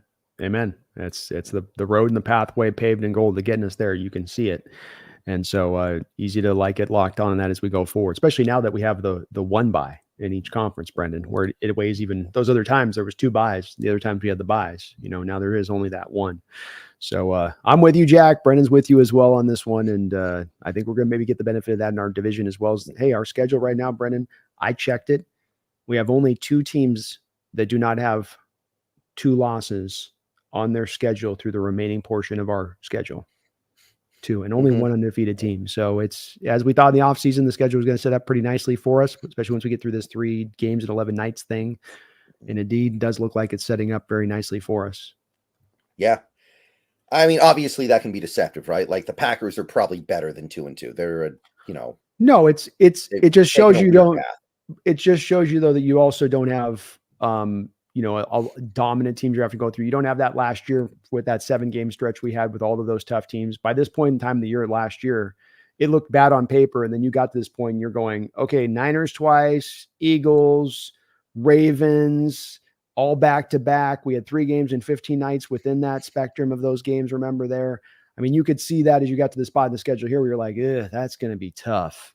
We're going to have, and we don't have anything close to that neighborhood of something going on this year. Right. In my opinion. Thank you again there, Jack. I appreciate you for that donation. Brendan, we didn't have a lot of news this week. It's been a quick week, of course, with the Monday turnaround here, but the Seattle Seahawks have brought back an old familiar face from last season, and an old face at that. We're going graybeard style here to find some reinforcements in the ranks and bringing in 43-year-old, 21-year veteran Jason Peters. Yeah, he's a legend. It's like when we brought in Jerry Rice, it's in 2004. I don't know how many people remember that, but it was like, it's now Jerry Rice had a little bit left in the tank. He did actually legitimately have some good games for us, but it was just kind of cool to have Jerry Rice on the team. And that's how I feel about this, because Jason Peters, I think he's going to make the Hall of Fame. I would be very surprised. It would be very weird if he didn't. He will.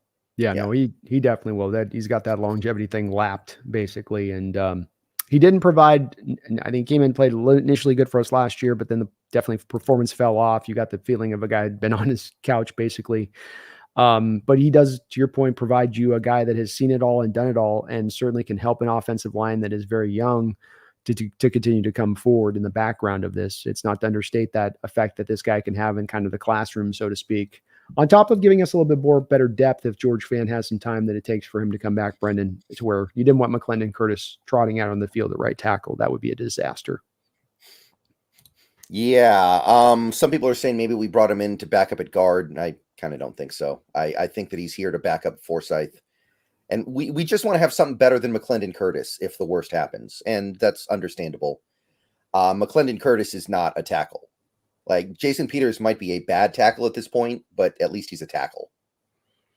Yeah, I would think it would be tackle. He's played guard a little bit in this past, but he has been predominantly a tackle throughout his career. I was playing with the notion a little bit in my show last night and talking about it, in that maybe they would look at him because he's just, when you look at photos of him, he's obviously gained about 40 pounds from where he was in his prime as a tackle. Like, the foot speed's just not out there to stand up. And when you did look at what he's done the last 2 years, Brendan, it's been run blocking that's been at the center point of what he's done good, if he's done anything good from the tackle spot. And so you start to go, okay, you've got the spread system.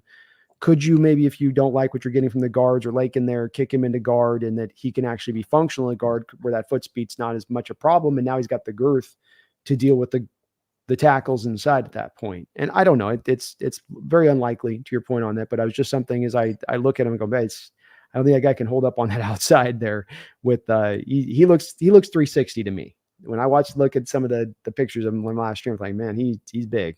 He's definitely. Yeah. If he gets in the game, you're going to want to run the ball a lot. I'll put it to you that way. A lot of 3-step drops, right?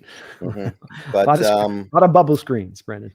Yeah. And I do want to say, like, I know Forsyth, obviously there were some real issues on Monday, but I still don't feel like he actually played that critically awful given who he was going up against. I didn't hate it. It was like, you're playing Aiden Hutchinson. You're going to give up a lot of pressures. He only let Geno get hit like 2 or 3 times. And I mean, he's not a run blocker. He's playing out of position. He's a left tackle. He shouldn't be out there on the right side.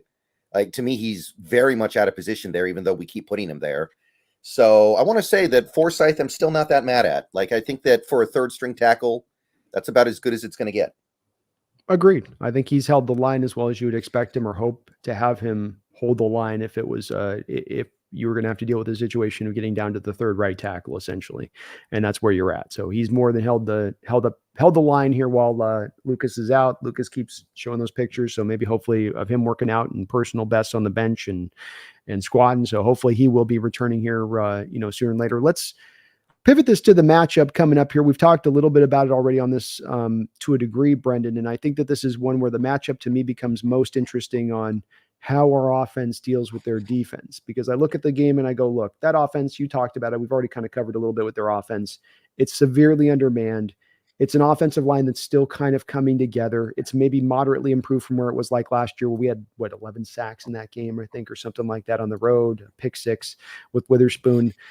But I look at this as a game of, if the defense can hold you in line and keep it tight and hold the offense in line and keep it tight, that's where the Giants have their chance. It come down to a special teams turnover, a fluky here, a fluky there, and they keep themselves in it. Do you see it the same way? Yeah. I think that's probably about right, because I do think that Giants offense, while obviously the playmaker situation's bad, that offensive line's made real improvements this year. So it's not going to be like last year where they just had turnstiles everywhere. And remember, last year they had no Andrew Thomas in that game. Mm-hmm. And he's one guy who's like really, really good. He's their Charles Cross. Yeah. So I'm kind of looking at this game and thinking, I don't want to sleep on the Giants in that regard, because yes, they don't have the playmakers, but I think they have an offensive line that is pretty close to average, at least in terms of pass protection. So it's not going to be like last year where it was just like open season on Daniel Jones and you could tee off on him. And all they had to do was bench Evan Neal. It was that simple, I guess. Benching Evan Neal automatically boosts your offensive line like 12 spots or something. Well, I suppose he had a brutal game. He was a big part of that pressure from last year. That's for sure. Yeah, we got to him so much, we got him to take it out on the Giants fans, which that was fun. You remember that? I do a little bit. Yeah, he sort of snapped after that one. Yeah, and haven't seen much of him since. I don't know if he's alive anymore. Nope. Place where we got to give John a lot of kudos on that, by the way, is he got the best left tackle, I think, of those 3 bunch, and he got the third one in the bunch. And looking good on that one, to your point, because Evan Neal was the number 2 in that draft that was taken, of course. Yeah. So, I mean, I think they're functional. I just think that at home with the crowd noise and with a lack of ability of guys on the outside to really challenge you, I think that they are going to have a long day at the office trying to work the ball up the football field. It's to me going to be a bit of shades of like that Denver Broncos game where you got no guys on the outside to create any separation. Daniel Jones is on his best of days, not the best at navigating through the pocket in his reads and figuring out where the open guy's at. I think that you really do have, we're walking this, it's going to be, if them to score 20 points would be an uphill battle. But that's why I do come back to where if I say where it comes to them defensively, they've got Thibodeau. They traded for Brian, what's the last name? Burns. I want to say Butler for some reason. Burns. They trade for Burns, and he's held in there well. They have still DeMarcus Lawrence down there on the interior on the inside. So Dexter Lawrence. Dexter Lawrence. My name's wrong. And so they've got a lot there. They had Micah McFadden back in there. He's one of their higher rated defenders. He wasn't there, I think, last year as well. He was out for our game, I want to say, Brendan. So they have guys also defensively. They're there. Tyler Nubin's playing pretty solidly. The kid out of Minnesota that's filling in. Now that was Xavier McKinney that was flopped out. But I just see in that defense, there's a little bit there. Deonte Banks on the outside, Dory Jackson. There's a little bit of some stuff there for them to work with. Dory Jackson got signed right at the end of preseason, I think, because they decided they weren't happy with what they had. So he's hurt, by the way. I think he'll play, but he is going through it. As is Drew Phillips, who I think is their slot corner, and he's been good so far. He's made some nice plays. Looks like they're going to have him. So they at least got a chance against these receivers with those guys. Their cornerback situation isn't as bad as it was last week, because last week they didn't have those guys. I think Deontay did all right. DK got a touchdown catch in the back end zone on kind of an off improvised play, Brendan, but didn't Deonte Banks do pretty good against DK last year? Yeah, their defense in general did pretty good in that game, right? I mean, that was the game where Geno got hurt and Drew Lock went in, so it's a little bit of an easier road going up against Drew Lock. But their defense did pretty decently in that game overall. That game was ultimately broken open by the Noah Fant play where he broke a tackle and ran like 60 yards or something. And the pick six. Yeah, and of course the pick six. So that Giants defensive line, a lot of talent up there. I will say that Burns hasn't done great so far. I don't think he's lived up to that contract. He's not been bad, but I think that I follow a couple Giants fans here on YouTube, and I think a lot of them have been like, Brian Burns has been a little bit quiet so far. I was expecting a little bit better.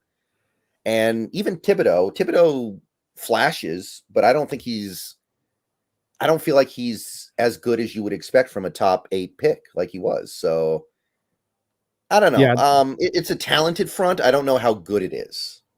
yeah, it comes and goes. It feels like with Thibodeau, a little bit to me on that. So I'm the same place where I'm not sure with him on where he's going to be. He certainly hasn't developed into a difference maker, and like I said, Brian Burns been all right, but not for what they're paying and what they gave up. I think they were expecting probably a little bit more.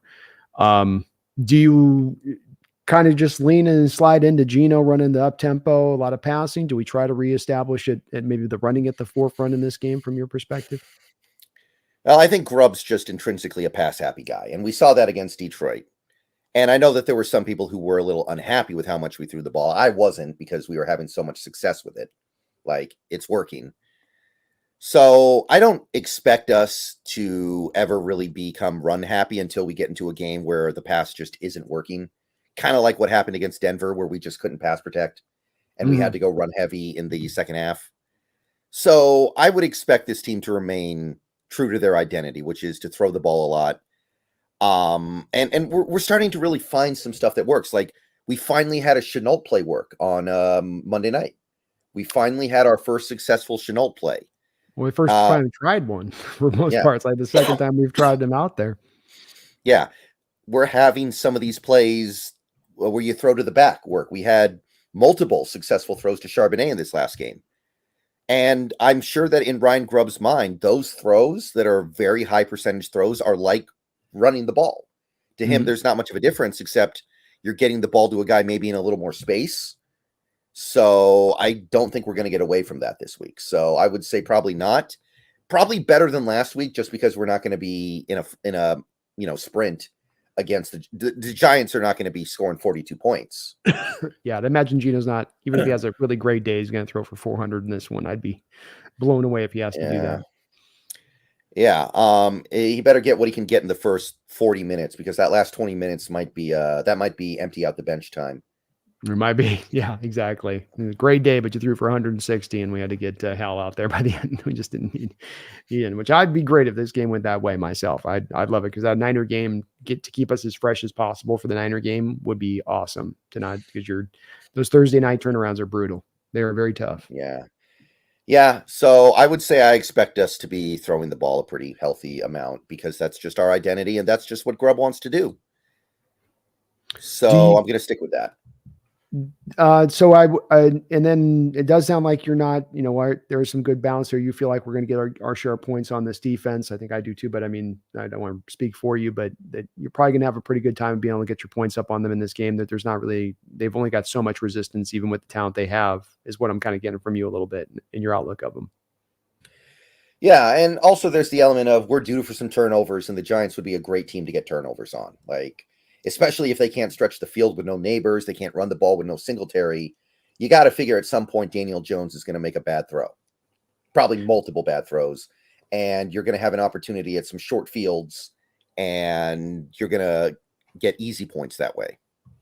To your point on that, I wonder, because you're starting to hear you're hearing some noise coming out of New York about Drew Lock. They're getting to the Drew Lock point, Brendan. Is it Drew Lock time? And that's got to be probably being heard by Daniel. And if Daniel gets sat, unless Drew Lock completely just throws up on himself, that's probably it for you. You're going to be done. They're going to look to be getting you out of town as soon as possible at that point. Your days of starting are probably finished unless Drew gets injured, which may happen. But so to your point in the turnover, he's like, I got to make a play to keep this job. And maybe he starts to step outside of himself and do a little bit too much, trying to force that to happen and give you some opportunities on the other side of it. Yeah, I can see that. I'll say this, though, just personally, I find it hilarious that Daniel Jones has somehow gotten 6 years in a place like New York with the most unforgiving fans in the world. So I would really love for him to get a 7th year. And if what it takes for him to get a 7th year would be him having a big game against the Seahawks, then I'm not going to be too unhappy about that, because that would make me really, really happy. If New York sports fans, who are the most brutal sports fans that you can imagine, like maybe there are some soccer fans, maybe Barcelona FC fans are worse, but the most unforgiving fan base out there has to deal with this knucklehead for 7 seasons. Sign me up for that. I think that's really, really funny. The argument there, they really haven't ever gotten a chance to see really upper level quarterback play there. They like their top end quarterback play throughout their history is always like pretty good is the ceiling. It's like a Chris Sims, Hostetler, even Eli Manning, who had like 2 magical playoff runs, but absent that, he was like a very good player. Nobody ever said that like Eli's a great player in this league. And they're always in that spot. Even the guy they had to remember they took that the kid admitted it was Penn State kid, took him to the Super Bowl, I think in 6 or 4 or something like that. But even he was like Kerry Collins. Yeah, Kerry Collins. Like, yeah. So maybe they just don't know what a good quarterback looks like, man. They've never had a good one come through. So they're so used to it that they're just like, yeah, this is what it is in the NFL. It's what you get. But yeah, but I mean, like New York sports fans, Giancarlo Stanton stops making contact for like a month, and the whole stadium boos him every time he comes up to at bat. He hit 60 home runs last year. We don't care. We want that guy cut. Run him out of town. But they have to deal with Daniel Jones for 6 years. So it's like, I don't know. I want more of that. Give me another year of Daniel Jones in New York. I want to see that. Well, supposedly they don't want to blow it up. So maybe we will have, as of yet, still see another season of this. That's what you're hearing on that one. Eric, thank you for another $5 donation and all of your support tonight, Eric. Very kind of you. Very kind of you. Says, what's the thought on the Giants weirdly playing good against us at home the last few meetings? Well, the last time we played them at home, we beat them by 2 touchdowns. That was 2022. I remember that. That was the year the Giants were good. They made the playoffs. They beat the Vikings in the playoffs. Before then was the Colt McCoy game. That's right. Which, I mean, that one spoke for itself. Russell Wilson played like he had chugged a giant bottle of NyQuil right before kickoff. And, it's Colt McCoy. I think that one pretty easy to explain. I'm thinking, I don't think we played them in 2019 or 2018. 2017, we played them in New York and beat them. But the Giants were like a 3-win team that year.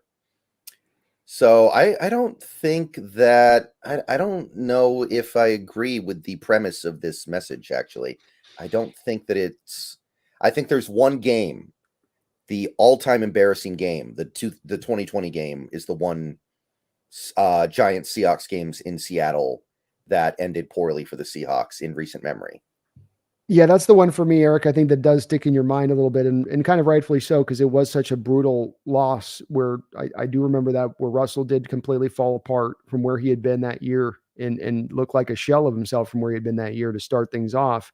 And then you have Colt McCoy at the height of backup quarterbacks picking apart Coach Carroll's scheme for some weird, odd reason, just constantly backup quarterbacks having all of this kind of success. And it was those two things coming on at once. And it's at home, which just made it a brutal watch, a brutal game, and it sticks in your mind and memory, and it does mine too. The one, as Brendan said, from 2 years ago, I don't think was as close. We basically had the game in hand. We didn't lap them. We didn't beat them by 3 touchdowns, but it was one where there was some close moments. It wasn't certain. It's probably a lot like how the game will play out this next week, quite frankly, the Sunday's game, where it'll be like, well, through the first and second quarter, you start getting a little bit nervous, but you get on into the late third quarter and the talent wins out and we start to separate and we call it a day.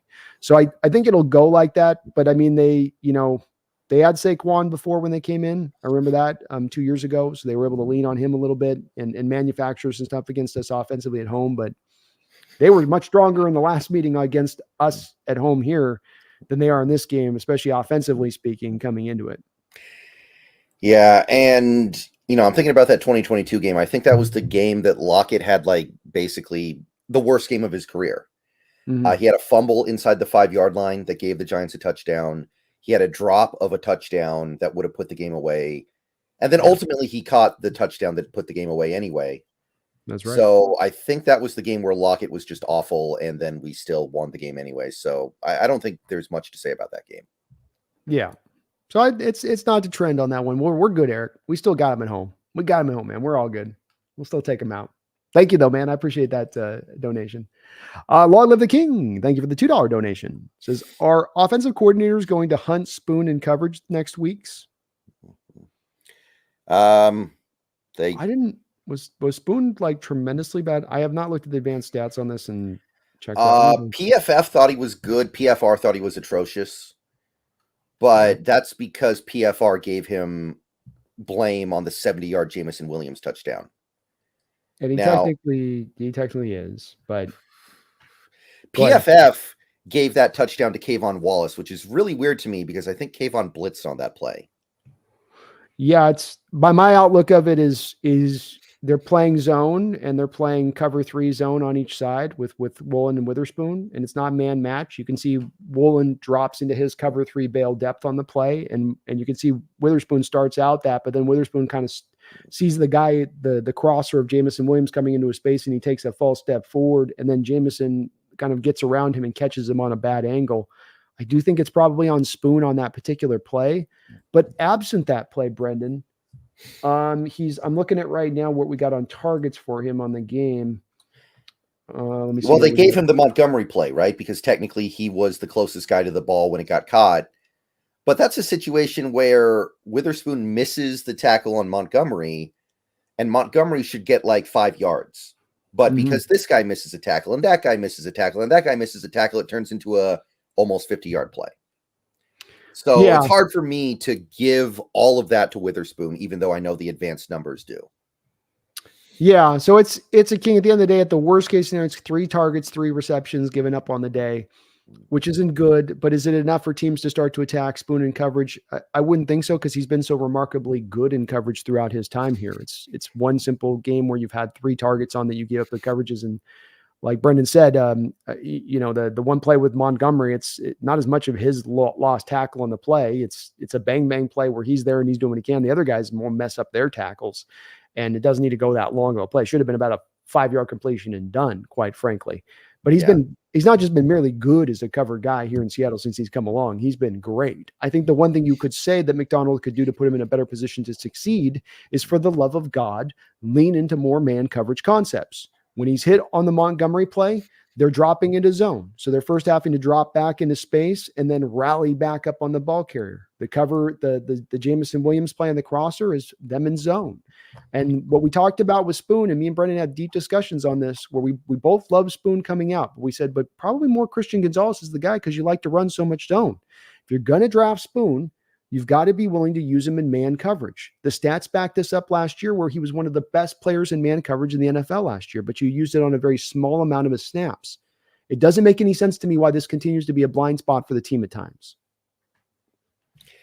Yeah, and ultimately, at the end of the day, the Spoon is an extremely good coverage player. He's a very talented player. Him having one bad game does not change that in any way, shape, or form. He could have 4 or 5 bad games in a row, and it wouldn't change the fact that he's extremely talented. So I find it very hard to believe that teams would hunt him in coverage when they could be hunting, Tyrell Dodson or Trey Brown in coverage. There are guys on this defense that you can reasonably hunt in coverage. Spoon's not going to be that guy. Yeah, agreed. Totally agreed. Thank you, King, though, for all your donation support today. I appreciate you for that. Eric Michelet with another $2 donation. He says, okay, man, maybe that just one game, but it stuck with me. As I said, it's there for rightful reason, man. You saw in that game, and if you looked at my post-game reaction on that game after that, I went at Russell hard after that game. I was like, look, we are seeing the limitations of Russell rise to the surface in a major way here, and it's got to be talked about. And you have that going on at the same time that the defense is in a complete nightmare shape as well against a backup quarterback who should not be slinging and slaying them in the manner by which he was able to do so. So it was a double decker. It was a double decker of crap, man. It was really that bad. I mean, if we're being honest, the defense wasn't even that bad in that game. Like, we all say, oh, we lost to Colt McCoy, but Colt McCoy did very little in that game. That game, I remember basically we allowed 2 long runs, and that was actually a bigger deal than anything Colt McCoy did. I thought he did pretty good on the overall. It wasn't like he's throwing for 350, but I want to say that he had a pretty good game. I think he just had like a very it was not a good enough game to justify us losing. I remember that. Yeah, it because wasn't a high scoring one. So there you go. You're right. No, you're right on that. He only yeah, threw let for me take a 105 look yards. here. You're right. Yeah, he threw for 100 yards, and this is 2020. This was the year when QB stats were like super inflated because of COVID, and defenses were. Remember how incompetent defenses were in 2020? It was a real thing, and yeah, he threw the ball for 105 yards. Gallman had 135 yards on the ground. They ran the ball all over us, although most of that was on 2 big carries. So that game was really about Russell and the offense, much more than anything else. Yeah, I think it's just it's the 13 and 22 and letting him be efficient and get away with not forcing him to, put him in a position or a pickle. But you're right, he didn't play necessarily amazingly as I remembered it. I remembered him being a lot better than that in that game. But it was a bad game. The bottom line is it was a real tough game that year. Things were sliding off the rails that year after such a great start, and that was really the spot of the biggest point of it, I think, as much as anything else. Right. Yalin, thank you for another $2 donation as well. He says Charbonnet is a fullback. Give me more of that. I love the fullback dive on 3rd and 1, Brennan. They need to bring that play back. I always in Madden, that's always was an instant first down for me. Yeah, we've seen more fullback plays already this season than I expected on the entire year. So, something going on there. And usually it's Brady Russell. Brady Russell's usually the fullback on those plays, I think. Come back. Can you hear me? Test. Shoot. Okay, you're back. Froze. We're good. You can hear me? You can. Okay. I can hear you. You're good. I don't know what the heck's going on there. I don't know what happened there, folks. All right, but I think Brady Russell's usually the fullback too, which is I don't know how to feel about that, but yeah, I did notice the one Charbonnet play. I like to see more of it though. I think that's a good spot, and those fullback dives could be just as good at times of trying to do the quarterback sneak, especially if it's that 1.5 yard and not that half yard on the sneak. If you need a 1.5 yard, I love the idea of giving a guy in there because the defense has to play to the tailback there, Yalin. They got to make sure that they're careful of watching the tailback. They can't sit up on the dive to the fullback. So I really like it as that kind of play because it's the defense kind of knows it's coming, but they can't do anything about the fact they might know it's coming too. So, and Charbonnet's built to do that in there. I know he's not a great short yardage back, but you get him the ball, get him downhill, and he can punch through 1 yard there. I think especially that threat of Walker in the backfield is the tailback in that position. Yes, that's right. That's very much the same from my perspective. Give me more of that too, man. All right. So we kind of look at this game. We see it as that, look, there's some challenges maybe on both sides of the ball to a degree on this, Brendan. We don't expect maybe this to be as much a cakewalk where you were able to disassemble their pass protection last year pretty much from the jump. I mean, you had I think a couple plays where you even had guys blitzing like Jamal Adams and Witherspoon in that game, and they had free runs at him and Jones was able to get out of it. It could have been even worse for them in so many ways. You're probably, I'm going to estimate not see a replay of that or, where do you see this game going? How do you see this kind of playing out? Well, I would say that the one defense that has really pulled apart that Giants offense this year has been the Vikings, right? They didn't do anything against the Vikings. What did the Vikings do? Well, they have Brian Flores. What does Brian Flores do? He likes to send the house.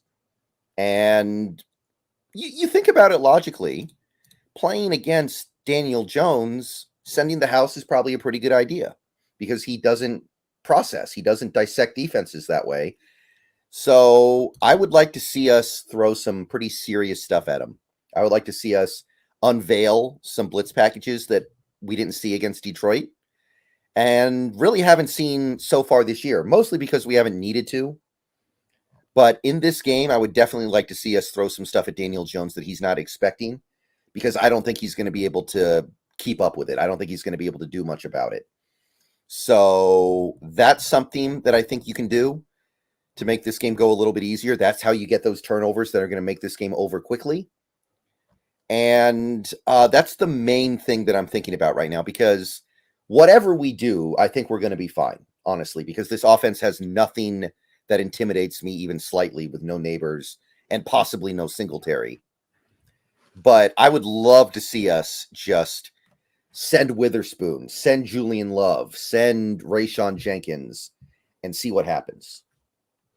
I wouldn't mind it either. I think it is true very much what you'd say about Goff. You could say a lot about Daniel Jones as well, which is the more I can make this quarterback think and process and have to go through in that way and less be in automatic mode and reactive, the better. And last week, I think you saw in Goff, Brendan, that they had the reasons maybe for doing it, backups that couldn't handle the intricacies, or maybe they just didn't want to, show their hand this way. But you didn't do that with Goff. You didn't try to really get him into that position of happening thinking. You made it actually a pretty easy game for him in his reads and what he was doing back there, outside of a couple of moments. So I would agree with you. I'd like to see them try to make Jones uncomfortable. I'm not as worried about them having a guy that's going to tear the top of this defense off by taking those risks. So I think that that's a great place to operate from. And then offensively speaking, just stay into the identity of who you've been and trust your personnel and your talent that be able to lean on this Giants defense and score your share of points to get the job done on their side of it. Right. And I know this is not necessarily a game where you would want to inject a lot of variance into it. You want to just kind of keep the variance low because you'll probably win that way. But in this case, I don't really care. I don't really feel like you're injecting variance by blitzing, because even if the Giants had Neighbors, I don't think Jones can hit him over the top, because I think that the deep ball that we saw him not have on Thursday against the Cowboys, that wasn't just a one-game thing. I think the deep ball has kind of abandoned him because of all the injuries. Maybe it'll be back next year, if there is a next year for Daniel Jones, by the way. No guarantee of that. But I don't think he's going to be able to take the top off, even if he gets a favorable matchup. So I'm not afraid at all. Not a lot of throws in recent memory here with Daniel Jones of him, Brendan, making those kind of throws, to your point on that. And I think it's been said he's had more pick sixes than he's had touchdown passes since signing that new contract, I believe. So there's been a weird, he wasn't even that great to start out with, in my opinion, but there's been a regression beyond that, even in his play here since that contract. He has not thrown a touchdown pass at home since signing that contract, I think, is the stat. Except for his pick sixes. Those, he had the two of those at home. Yeah. I think that's the really damning stat with him. Not that he ever threw a lot of touchdowns, right? We're talking about a guy who runs the ball a lot and manages the game, but that's the one that's really humiliating. But 0 is 0. 0 is 0. Eric Michelet, man, thank you for all of your donations today on the channel, man. And you're not also a member of the channel, and lots of other donations on prior shows. Appreciate all of that support from you. What percentage of a chance do you guys give the Cardinals to play spoiler this weekend? And we are the 49ers 4-1, and they come in 2-3. We're 4-1, but the Niners are 2. Yeah. Oh, crap. What the hell is, all right. Okay, we're back. There we go. I don't know what's going on, guys. I don't know either. The internet's a big series of tubes. It got clogged up. Yes, something's happening. Do you give the Niners any chance in this game against the Cardinals, Brendan, of being able to pull this off? I think you mean the other way around. Cardinals' chance against the Niners, right? I did. I do. I think that Niners defense is legitimately bad. Like, there were people who predicted the downfall of the Niners defense this year because they have legitimate problems, right? This isn't just like, oh, it's a really talented defense that is playing badly. No, this defense has issues. They got very little mass up front. Their whole defensive front is like athletic small guys. They've got no beef up there, right? Mm-hmm. Their secondary, I mean, what's really going on in that secondary at this point? They don't really have a lot of talent back there. Even a guy like Hufanga, who is still really good, kind of looks a little lost in coverage to me sometimes, like that play to Justin Jefferson back in week 2. Like, there are moments where he looks kind of bad. He's coming back off that ACL too still, so probably not 100% either. Yeah, and the Greenlaw situation is not good. And is he coming back this year? Have they said? Well, he is, but I mean, you suffered a torn Achilles, which is one of those worst of the worst kind of injuries as far as the turnaround recovery time, and he suffered it at the Super Bowl. So the final game of the season. So usually you give that injury a year out anyway. So if he comes back, is he going to be coming back at anywhere near the same kind of shape he was before the injury 3/4 of the year through? I think I would be very reticent to believe that. And while I liked the hires they made in the offseason with Sorensen and Staley, it's not working. So I think that defense might legitimately give up a lot to that Cardinals offense that I'm still giving credit. I know they've had a bad couple games in a row. That is a talented offense that could rack up some points on that Niners defense. Now, I think that Niners offense is going to do enough to win, if I had to guess. But I don't think it's that ridiculous to suggest that the Cardinals can get this win. They certainly have a chance. And as we always see with this, Eric, there's the division matchups. Anything can kind of happen. And even in games where you say, well, this team's definitely better than that team, so this should be a beat down. And you saw this a couple weeks ago where the Rams came into the 49ers and they gave the 49ers everything that they could handle, and they won that game. And they whipped out all the stops. The Cardinals have to run the ball, and then Kyler Murray has to play great when he's improvising. And if he can do those two things, that offense can be very dangerous. But that has to happen. And as we saw with the times of the Russell Wilson years, when your quarterback's relying on more of the improvisation at the centerpiece of his game and not as much of the on-script stuff, it becomes harder to predict when that stuff's going to always show itself and be efficient and effective. So that's really the key for the Cardinals, is that they've got to be able to put the points up on the board, because that Niner team is going to get into their defense. There's no doubt you score on this Cardinal defense. I mean, we talk about Geno Smith getting to 5,000 yards, Brennan. I think some of it will be on the back of being able to play like a Cardinal defense twice. Say nothing of maybe where the Rams defense is going to be at in the shape that they're in when we played them twice on the year too as well. So I think that that's the key for me on this one. There's a chance, certainly for those reasons, but they're going to have to outscore the Niners. That's where this game is going to have to play out, because Purdy has shown that he's been able to get the job done even without a couple of guys out. They've now returned with Kittle and Debo back in the ranks, and Juwan Jennings has really come on for them as well. So they're Jordan Mason's running well, filling in for Christian McCaffrey. They're going to put points up on that offense, and so it's hard to predict with Kyler, man. That's the thing where I'm not a big fan of Kyler. When people say about him being a top 10 quarterback, to me, it's not that he's not talented, Brendan. It's that is what he needs to be successful as a quarterback. I have to have my run game working. Now you have to play the run game honest. Now you have to bring a little bit more heat down there. Now I get a little bit of lightness out on the outside. Now I can use some of the improvisation stuff to beat you down the field on the outside. And if you take that away from him, you take away the legs away from him, it's just a much different quarterback. Yeah. I don't get the Kyler Murray being a top 10 quarterback. That I'm not on that wagon. I'm not even close. I don't even, is he top 15? I'm not sure about that. I put him right at about 15. I don't think he's 13 for it. It'd be right to me about probably right on the mark of a league average quarterback when it all settles out. It's a fancy version of league average. It ain't your atypical league average, right? Because he can be so electric. But when you all boil it down to the bottom line, a 17-game season, he's basically an average quarterback when it's all said and done to me. Yeah. I not a big fan, but they can win this game. They can win this game. I mean, I don't think it's just an early season mirage. I genuinely think that Niners team has real problems that they will not be able to solve. Yeah, I agree with it on that. And you talk about that interior too, where they are light, where they've lost Hargrave for the year now. Javon Hargrave's gone. The Malik Collins guy that they brought in from the Houston, these are the reinforcements they brought in, and he's been okay as a pass rusher, not as good as a run defender. And in that wide nine scheme, man, you can get downhill on it at times. You can attack it at times and hit those gaps. And that's just what the Cardinals are built to be able to do with the running back they got in that backfield. So, we'll see. I think they have a chance. And the Drake Jackson guy, he's a bust at this point, isn't he? He's not doing nothing. So they didn't get help there. No help there. I mean, that's the thing with the Niners, is they will draft good, and they hit on really good stuff. Like Purdy's kind of helped save their butts and bacon a little bit, because it has saved their bacon, because there's the Trey Lance 3 first-round picks. They just cut this season, Brendan. This preseason cut. Remember Cameron Latu and how crappy we hated his Alabama footage, and they took him in the third round, and we hated him coming out. We hated him coming out. Yeah, guys, we were anti-Latu. That was a bad one. And then Sonny Gray, 2 third-round picks that they released this year. And you look through recent draft history from Drake. Javon Kinlaw was never really a hit on that side of it as well. They've had their share of quite a bit. I mean, Pearsall, I know it's not his fault with getting shot, but he wasn't looking great before. Just saying. Yeah, I believe that Lynch is going to lose his job after this year. Although some people say he's a figurehead and doesn't make any decisions, and Shanahan's the GM. And if that's the case, maybe Shanahan just loses his GM powers, Mike Holmgren style, and maybe that's the switch they make. But I don't think that the GM of the Niners has done a very good job in recent years. Like, they hit on the Bosa pick, like, woohoo, Number 1 overall pick. Number 2. Yeah.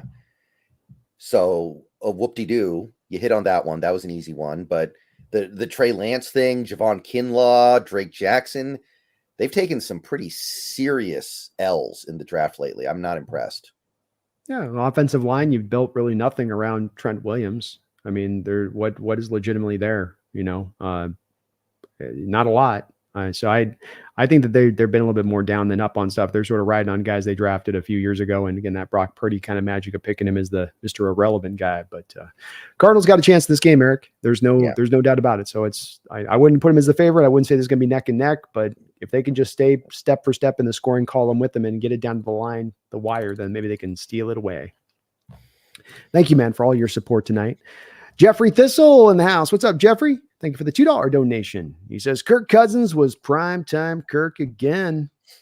Yeah, unironically this time. Unironically, that's right. Putting up some yards in this game, man. Oh my God, that was a fun game on Thursday night, Brendan.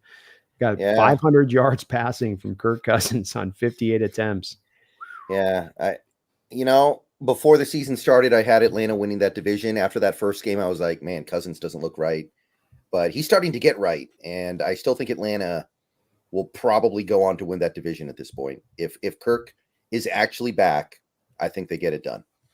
It is wild to watch him. They showed a cut up of it, Brendan, of him throwing last year before the Achilles and him throwing now, and he's bringing that back foot up like it's like a baseball hitter, like coming off of his feet when he swings. Like it's not the same in the way he's changed his kind of delivery. And hey, 500 yards, he made it work, but it's wild to watch the difference in him picking that where normally you want that back foot planted when you throw and you're sinking it in, you're really torquing off of it. He's like lifting it up. It's kind of weird to look at. But yeah, good for him, man. He's found a way. Yeah. Well done, Kirk, man. Well done, Kirk. Jeffrey with another $5 donation. Thank you for that, Jeffrey. Appreciate you. Don't think the game this week matters much for us. Next Thursday is a dog fight. I like our chances if we got our dogs back on the defensive line. Well, you only play 17 games, so every game matters. Let's be real here. This is not baseball. Yeah. This is not basketball. Although I think that maybe we're not too far away from turning into basketball in the sense that load management might become a real thing in the NFL. And I wonder if on guys like Leonard Williams and Uchenna Nwosu on Monday night, if they were being held out at least partially because of load management. I floated that idea last week, and a lot of people thought it made sense. What do you think? Yep, I've said the same thing. I think that if this was a playoff game, I think you would have seen Uchenna play, Jerome Baker play, Leonard Williams play. Probably not Byron Murphy at that point with the hammy, but Boye Mafe would have played. If it's a playoff game, they would have played. But this comes back to that 3 games in 11 nights. 20 years ago, Brendan, you had 7 days a week to prepare for a football game by and large. You had your occasional Monday night, but 20 years ago or 30 years ago before Thursday night games, that's how it rolled. And keeping in mind at that time, I think we talked about this last week. I don't want to repeat myself with it, but keep in mind at that time, those players' bodies at that time were so beaten up and so battered that they were lining up for Toradol shots and take popping pills and doing everything they could to get their bodies right for that next week. And so you get to this now where you've gone to this extreme version of forcing these players out there to now play 3 games in 11 days. I think it would be gross negligence of the team, Brendan, not to load management this situation. And it's something fans may not like, but look, the NFL is getting greedy here with the 17 games, wanting to go to 18 games, 2 Thursday night games. It forces you to have to kind of do this, whether you like it or not. Yeah. And, don't be surprised if down the line, if you see a game or two where maybe a guy like a Charles Cross gets a day off. Maybe a guy like, we've already seen Ken Walker get some days off. Does DK get a game off? Mm-hmm. Does Witherspoon or Woolen get a day off at some point? If I start to see these things, because I also kind of feel like Walker could have played week 3 and we held him out because we didn't need him. Mm-hmm. Yeah. I'm starting to feel it. And look, last year, the Seahawks, the thing that really stood out about them, early in the season, they were tackling pretty well. It wasn't until the end of the year, those last 5-6 games, where the tackling really slipped. And part of it was probably they were tired. So if this is going to prevent that, then I am all for it. I am as well. It makes a ton of sense to take these steps. And Jeffrey, you are going to probably have all your defensive linemen back. I don't know about Byron Murphy. That's the one that's a question. But certainly, even if you don't have Byron Murphy, you've got plenty of guys at that point to go get it done, especially with the Uchenna back in the fray. You've got enough talent-wise to get it done against that Niner team at home. You can't come out of it saying we're too light to be able to handle, we're too injured to be able to handle. No, you're not. You'll be in really good shape. I mean, they're going to be without McCaffrey, that's for sure alone. Say nothing of the other guys that they're missing along lines like a Hargrave. So absolutely a winnable game. Can't overlook this one, though, too, to Brendan's point on this one, where we've got to take care of this one first and get it done, set the stage to have everything right for us to be able to really, because then you beat that Niner team on Thursday night. Now you're 5-1. Rams fall this week, potentially the Packers, and you've got this division in kind of a death grip at that point, in a certain respect. Yeah, I'm going to feel really good about our spot if we can win that game. Feel really, really good about things. 100%. 100%. Well, I think we've broken down this matchup pretty well, Brendan, but let's get to a bottom line score on where you think this game's going to play out as far as who wins, and give me that final how much they win by. I'm going to go something like, I'm going to say like 30-10. 30-10. I don't know how they score. I don't know how they get to 10, honestly. Maybe it's like garbage time or something. But I'm going to say 30-10. Yeah, I think that's probably about right where I'd be at about the same place myself. I just look at it and I go, I don't think your defense is going to be amped to the nines. They're going to be motivated as hell. You're getting reinforcements brought to the ranks. This team's traveling on the road, being the Giants, into your house. I don't know. And they're so shorthanded. I mean, they were a team coming in without playmakers coming into the season. They lost their best playmaker this offseason. They didn't really do anything to put a guy in to fix that part. They just sort of went with neighbors and said that'll offset it. So they are primed for your defense to be able to just smack them down thoroughly. And so I would see about the same way. I don't know if I can go different off your score, quite frankly. I mean, that's about perfect. You can see them getting 2 scores in the game, kind of maybe a bit flukily. And you see your offense really taking the stage and taking control of this one from the jump, and then just standing on top of them the rest of the game. Just kind of laying on them like a fat person on a skinny person, just let me up. No, a little bit of that. I will say, I that score is expecting a turnover or two to give the Seahawks some easy points, kind of like last year's game when we played them, where we had 2 touchdowns off of turnovers, basically. But I do think that's going to happen. And I will say, if it doesn't happen, I could see that Giants defense bringing it, because the other thing is, this is it for the Giants. If they lose this game, they're basically in 2025 mode. So you're probably going to get an edge from them that you wouldn't get any other week. It's a great point, I just don't man. think it matters. Yep. It's a great point. They've had a couple extra days too, because they played Thursday night to rest up a little bit more for this game. And you never undersell that, desperate team that is going to, trick plays and fake punts. And we're going to do everything in the book where you got to be on, going forward and fourth down, where normally teams would have punted, we're just laying it all on the line, like they don't have anything to lose. That's a dangerous team to face. That's a harder team to face. And I think you're right. That's not a point to be undersold. That's something you're definitely, I think, going to be looking at in this game from that team. Because you're right. If they lose this game, the season is toast. And not just toast, probably some people are losing some jobs. And I'm not just talking about Daniel Jones. Man, it's going to feel so wrong if Daboll gets canned, though. It's going to feel, because it'll feel like he got fired because he made Daniel Jones look decent for 1 year. It'll feel like that was his cardinal sin more than anything. It'd be brutal to come to find out too that he didn't want to give out the contract, wouldn't it? Like, yeah, I know probably right now. Well, he has said that he's told. Yeah, I know what he said, but behind closed doors. I mean, last year do you remember the enemy Knox? And isn't there a moment he's sitting on the couch and they ask him about, like, what do you think about Jaden Daniels or something like that? And he's like, I like Jaden Daniels. He's like, but we can do Daniel. We can do Daniel too. I mean, it was a bit of that energy that he was bringing. Like, I would like a better quarterback than this. And that's the part that would be the most brutal about it. I agree. Maybe he's not been given the fair shake here, but also if he got forced upon Daniel, we're like, look what you did with him. Why wouldn't you want to keep him? I know what I got out of him, but I mean, we can do better, like we kind of manufactured it. I wouldn't think that any coach would be all that happy having Daniel Jones. I mean, it's so limiting. That 1 year where he looked good, he averaged like less than 200 passing yards a game. Yeah. And it was a lot of smoke and mirrors. They played a really weak schedule. Heavy amount of his legs, using his legs, Yeah. read option stuff with him. I find it hard to believe that any coach would be happy about having Daniel Jones. So I would assume that he didn't want to do the contract. The issue was, I follow a couple Giants fans on YouTube, so they talk about this sometimes. The issue was they wanted to franchise tag him, but they couldn't franchise tag him because they needed to franchise tag Saquon because Saquon was refusing every extension offer they gave him because he didn't want to be there anymore. But they refused to lose Saquon because he was such a draw. And the owners were like, we're not losing Saquon. I don't care what you have to do. So they had to tag him because he would not sign any actual contract. And that forced them into a situation where it's like either Jones walks for nothing or we give him whatever he wants. It was just a unfortunate confluence of events that forced them into that contract. Yeah, it makes sense to a degree, but it's also Giants being poor in their decision making around that too, around the edges of it, right? It's picking Saquon as a top 5 back. It's taking Daniel Jones, who wasn't probably the right pick. It's a lot of other bad decisions in there that build this up to that spot too, in addition. But nonetheless, it does look like I'd be very surprised if they have another bad season and Daboll gets another pass after this year. It's possible, but boy, that's a hard one to see necessarily. Yeah,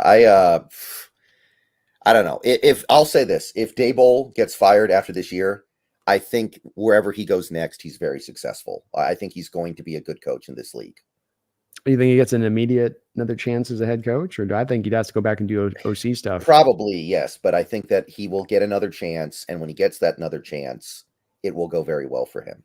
It's fair. It's a lot of coaches take that trajectory, right? Where the first stop's a brutal one, but you come back to the number 2 and you really hit. You've got it figured out. Not to mention maybe a better environment for success. Because that New York media, man, that New York environment, not easy to succeed. No, and they've been running through coaches since Coughlin left there every couple of years. New coach. So it's been pretty tough to watch them as far as they go. They don't seem to have a real clear plan on what they're doing. Be calm, see clearly. Dropping a couple of donos in here. Thank you for that. Be calm. He says with a $5, says we'll win. Don't care how really. Gino will dominate. I believe 1,000% that it's on to that Thursday night dogfight. Hashtag Go Hawks. Ooh, well, I love the confidence. Be clearly. Love the confidence. Yeah. That's kind of how I feel too. I can't imagine us losing this game. I'll put it to you that way. Yeah. So it doesn't matter how you get it, but just get out of it with the win. Get yourself healthy.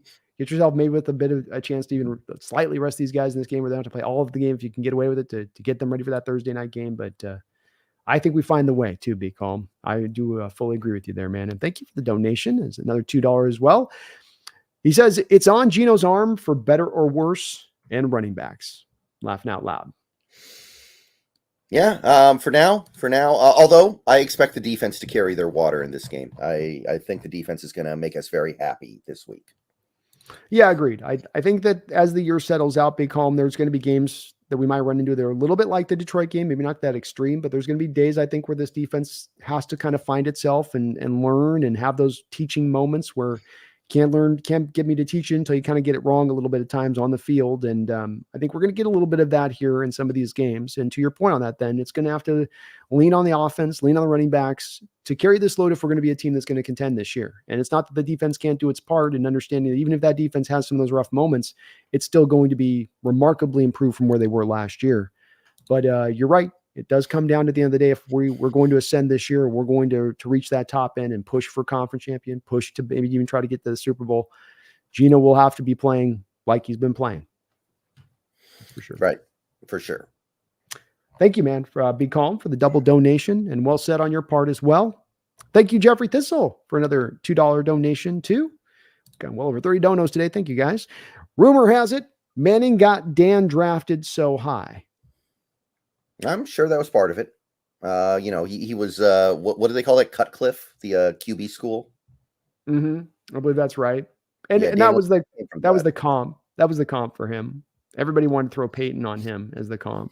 That was the one I heard most consistently with Daniel coming out. I didn't buy into it, by the way, but I did not like Daniel coming out, and I did not understand the comp to Peyton Manning because I just didn't think that.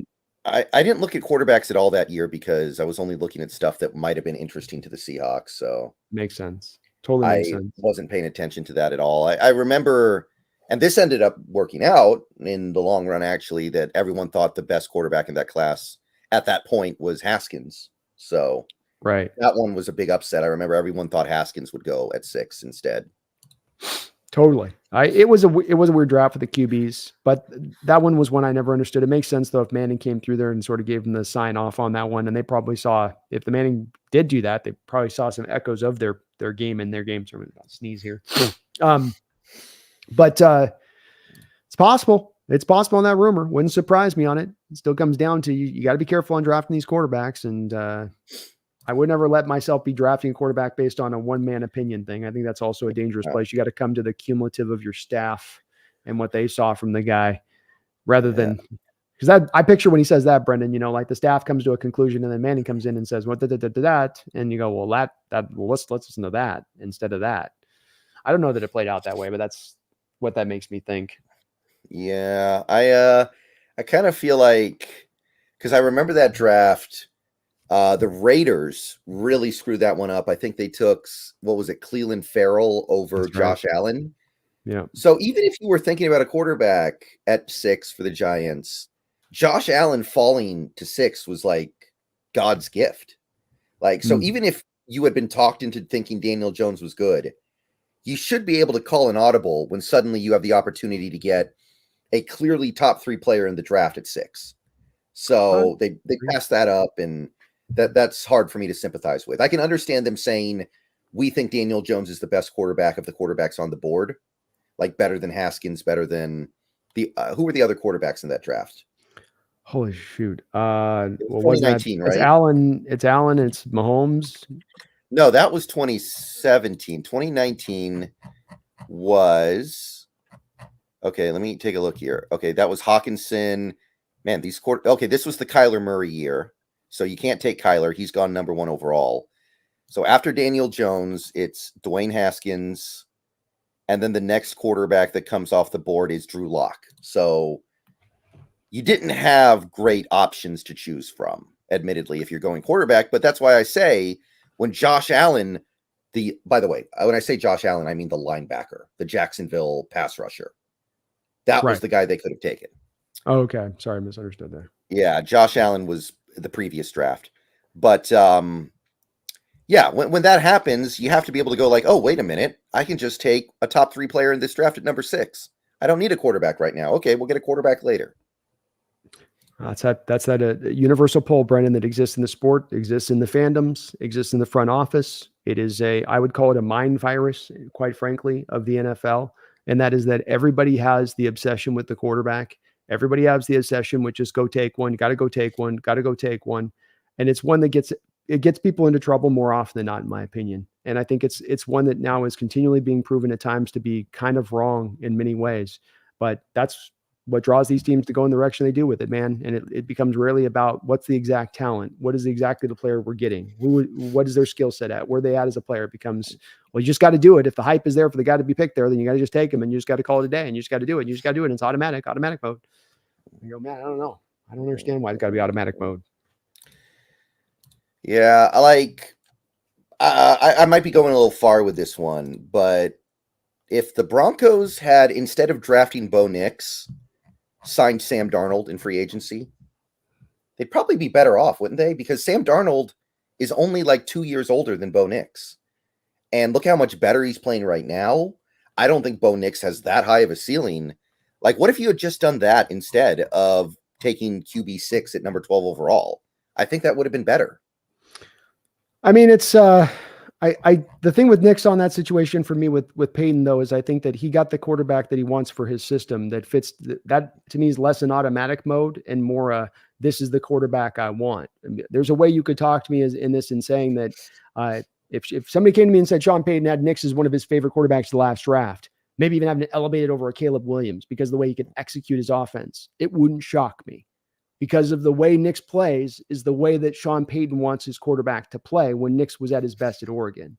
So the fit between the talent and that guy to me was so good. And again, with Darnold, 4-game set. Let's see if he can continually hold this up. We have a lot more baseline on him of a career of him not being a good quarterback in this sport. Maybe the light bulb has fully come on, and I'm certainly open to him having that point where he's reached this next level. But I think from Sean Payton's perspective, and I'm a guy willing to be hard on Payton as anyone, it's very hard to have made that call on a guy with Darnold with that track record of tape he'd put out to believe he was going to make this leap this year versus going to a guy like Nix who's so thoroughly fit to the system in the way that Sean Payton wants it run. Yeah. Well, I will say this. Did you hear the Belichick quote about Darnold? I think this was like last week. Mm-mm. Yeah, Belichick was getting interviewed on I think a podcast, and they asked him about Darnold because Darnold's obviously played so well to start the season. And he's been like, yeah, trust me, a lot of people in the NFL still love Sam Darnold. That's why he keeps getting jobs. That's why he keeps starting. Say it again. Because It broke up. Say it again. yeah, basically what he said was, trust me, as I know things, as Bill Belichick, of course I know things. A lot of football people in the league, a lot of coaches, a lot of GMs, they love Sam Darnold. They still think he's going to be a stud in this league. So he actually said, this Darnold resurgence is not surprising to me because I know how many people think that he's a superstar just waiting to come out. So if Sean Payton missed the boat on that, and we'll see where we are in 2 months. Maybe in 2 months, this is laughable to even suggest. Mm-hmm. But if we're a couple months from now and Darnold actually continues to play like this, which at least has to be a possibility, then I think maybe you do look at that as a mistake. Do you think they had the $9 million to pay Darnold this year to bring him in after what they're paying with Russell on that other side of it? Well, if you had not paid Josh Reynolds, probably, and Josh Reynolds has not been very good for them so far. With the current situation they're in right now, maybe not. I haven't looked at their books, though, so I don't know. Yeah, I mean, I get what you're saying with it. I just think I can't.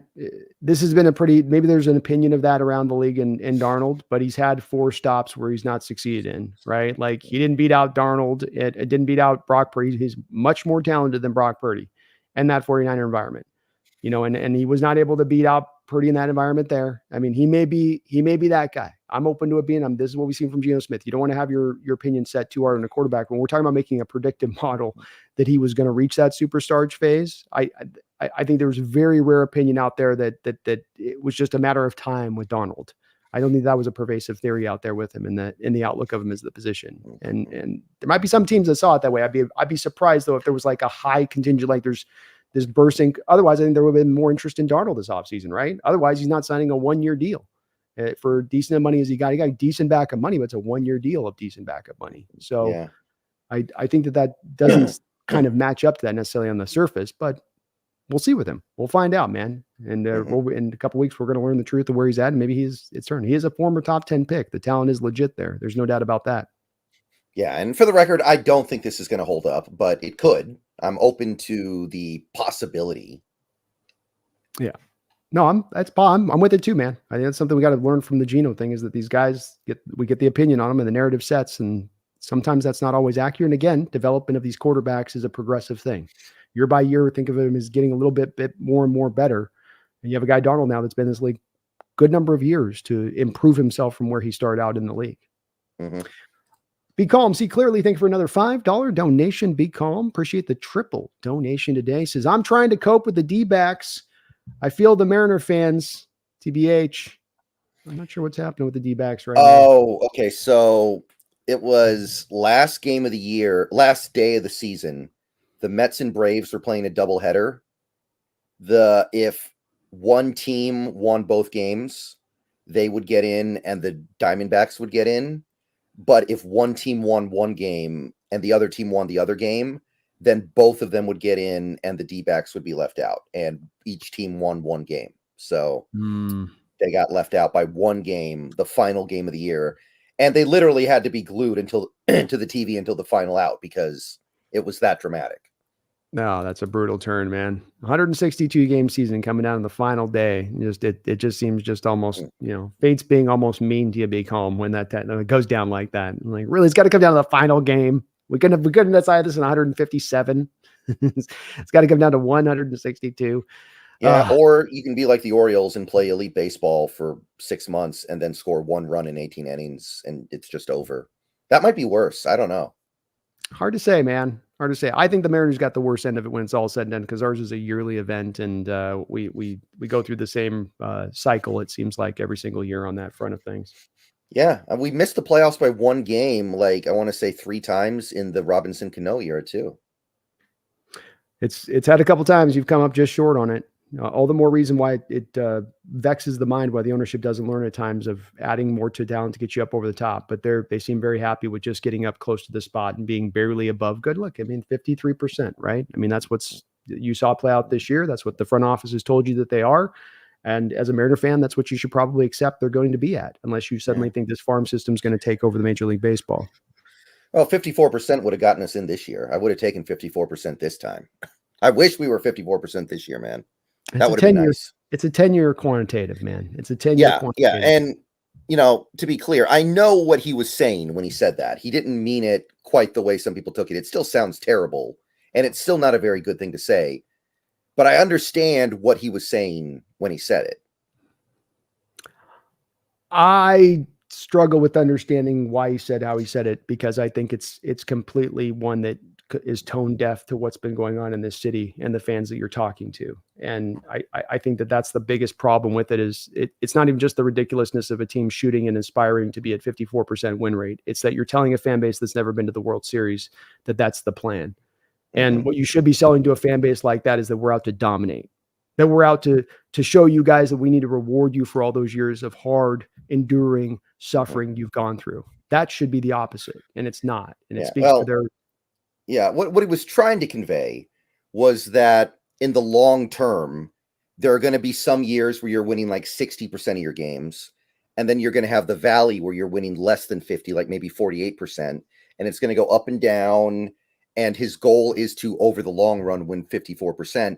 But sometimes you're winning 60 and you're competing for the World Series. So I understand him saying that. That's not something you should say to a fan base, though. You shouldn't acknowledge that you're running your baseball team like it's a hedge fund.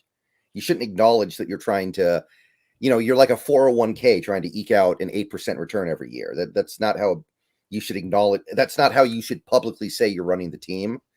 And when he says it like that, it sounds kind of sad. You should be trying to win every game that you play. Now, obviously, you're not going to, but it sounds almost like a hedge fund manager talking about baseball. And it's like, It also excuses you making any aggressive trades. Why should we make an aggressive trade this year? You just have to stay in the pocket of your patience and trust your 10-year quantitative. That's also what it allows you to do. It gives you a built-in excuse to not then go make those moves to substantially increase your team over a season. That's what it also does. That's why it's such a bad quote, and why it keeps being requoted, and why it got turned into a meme, is because it's got like 5 different levels and layers of crap to it that are bad. And again, this team this year just played out exactly what you thought. I mean, it played out to me in the season exactly what I thought. It's why I didn't do a single thing on my Mariners channel. I knew this exact year was going to play out this year. And when you get to that point, something's wrong. Something's broken. And this Mariner organization right now, this ownership should sell. This ownership should be, frankly, I don't understand how they look themselves in the mirror, but they're all about their profits. So get their profits, go get your profits, go aspire for your middling team. But we're not getting to the World Series with an ownership group like this. You want to get a championship, it starts with ownership. And if you have piss poor ownership, you're not going to piss poor your way to a championship. It doesn't work that way, not even in baseball, not even in the special baseball with all of its little individual rules for how you win or not win, Yeah, and it's other things too. Like you finally move off of service, which you needed to do. So we fire that, but it felt like their priority when they did that was, okay, we need to move off of service because the team's playing terrible. We have to, but we can't spend any money to replace him. So let's just go get somebody who will take the job for as little money as possible. So you bring on Dan Wilson, and you even say up front, like, no, this is our new manager. This is not an interim manager. And me being a little bit cynical about it, I look at that and I go, yeah, I'm pretty sure they did that because Dan Wilson would work for very little money.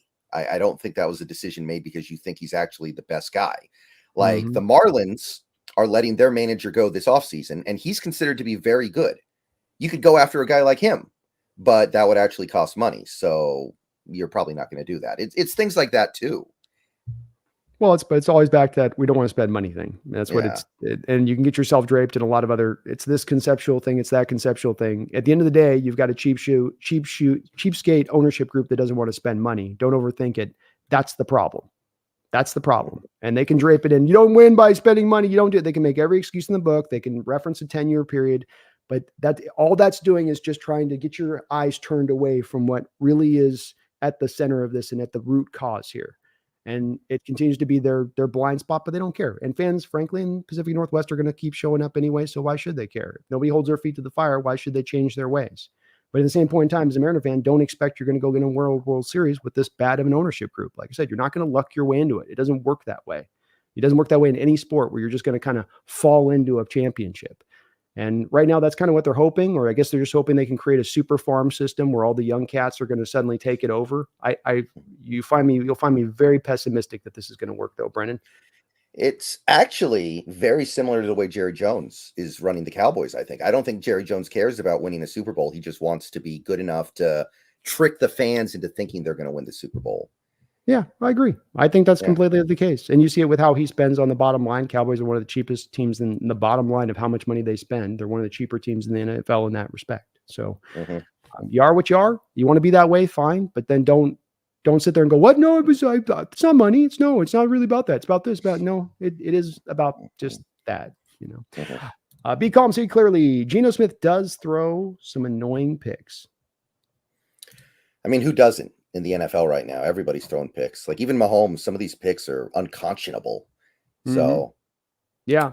And like so far this year, he's got 4. I feel like 3 of them, 2 of them were very fluky, and one of them was in garbage time.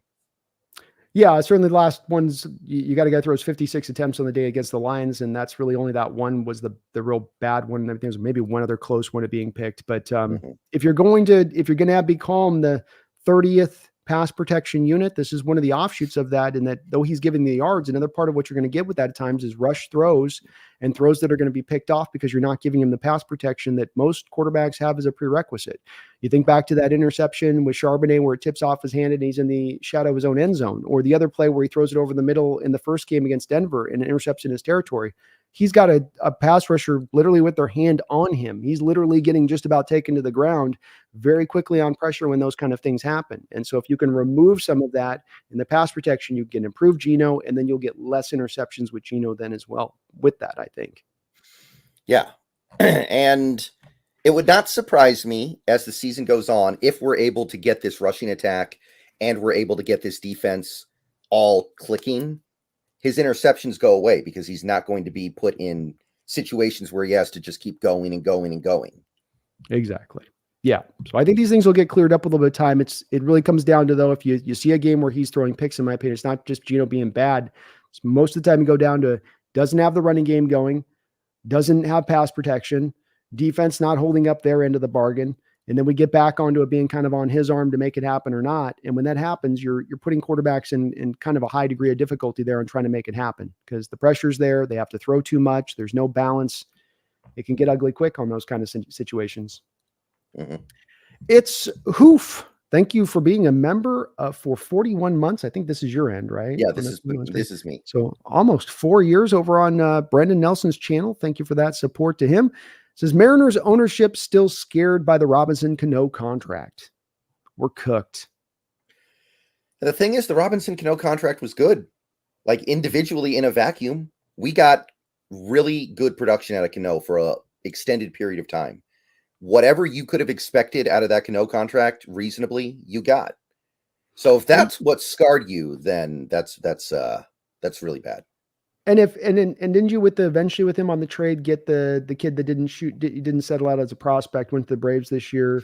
Oh, Kelnick, yeah. Yeah, so Kelnick and let's say Kelnick could actually hit in that trade as a prospect after you're able to trade that after the signing of him, in addition to him being okay for the first couple of years, like that shouldn't, like to your point, shouldn't be a cautionary tale then.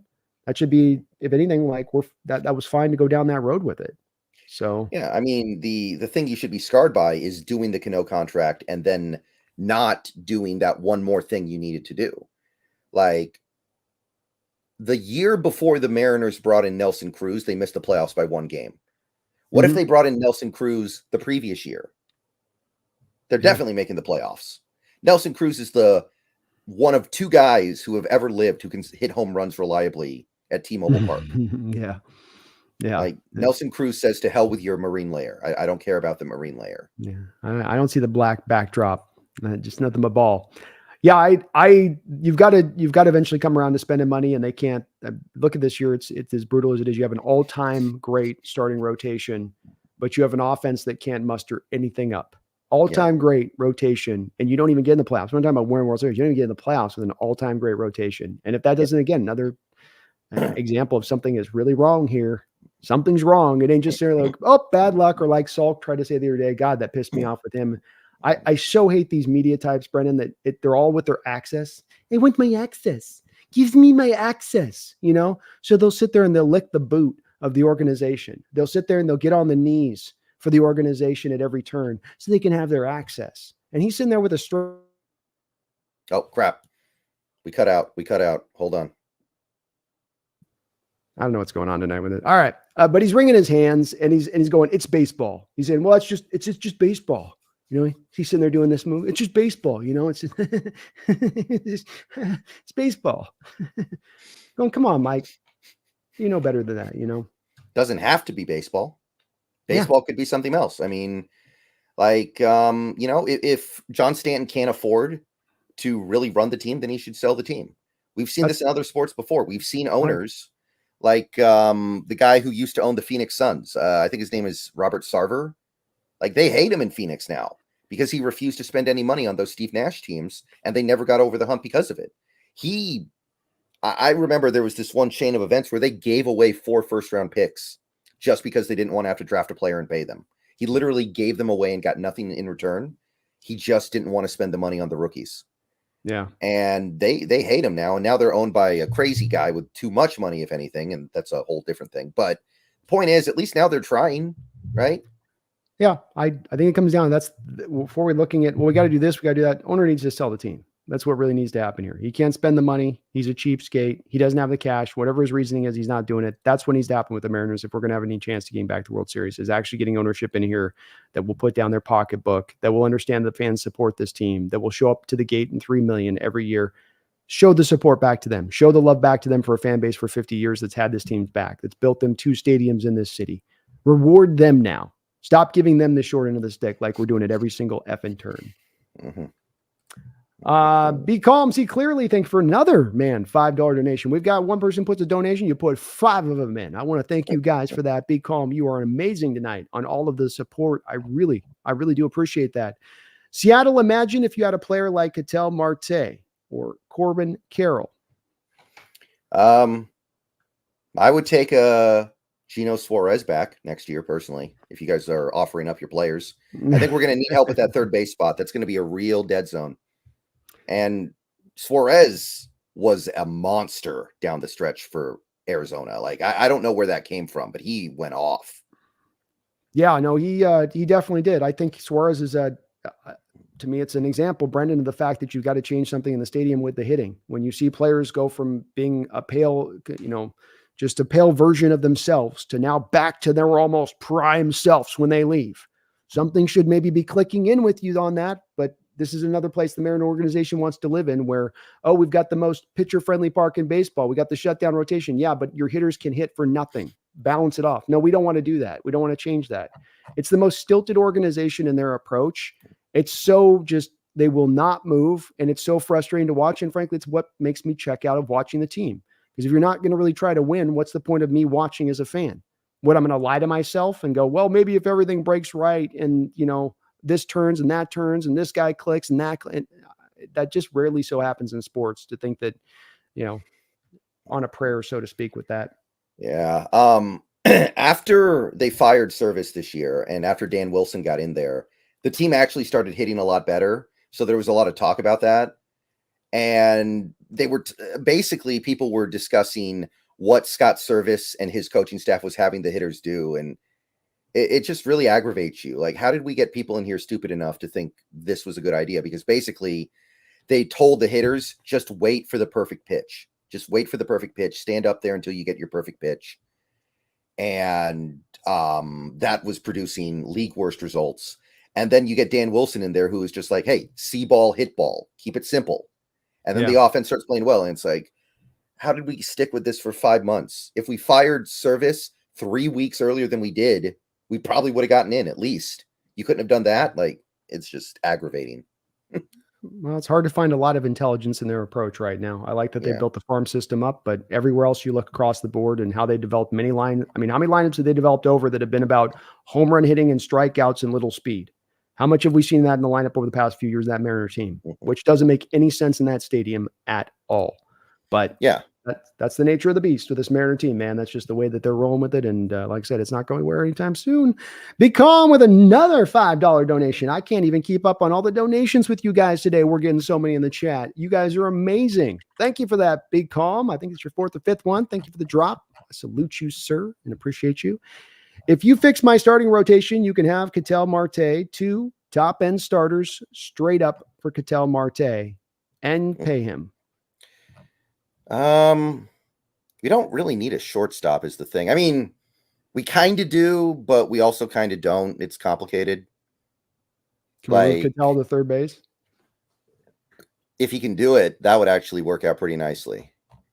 Maybe second base as well, but they're probably just going to depend on their farm system. And in fairness, there are some very exciting players coming up next year, but you got to ask yourself, how good are they going to be as rookies?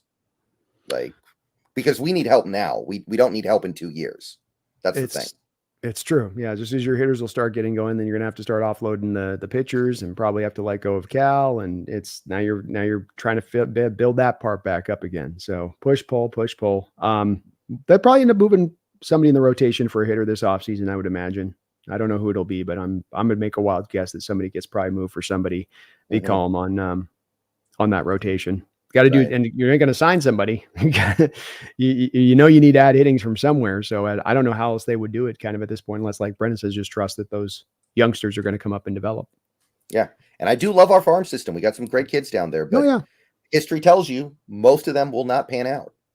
Yeah. That's the place I will give a tip of the cap that Depoto's done the one thing that I think he's done a really good job of is turning the farm system around from where it was when he walked in the door. Legit, you got to tip the hat to him on that. But everywhere else, as GM, there's fail down the line a little bit from my perspective of it.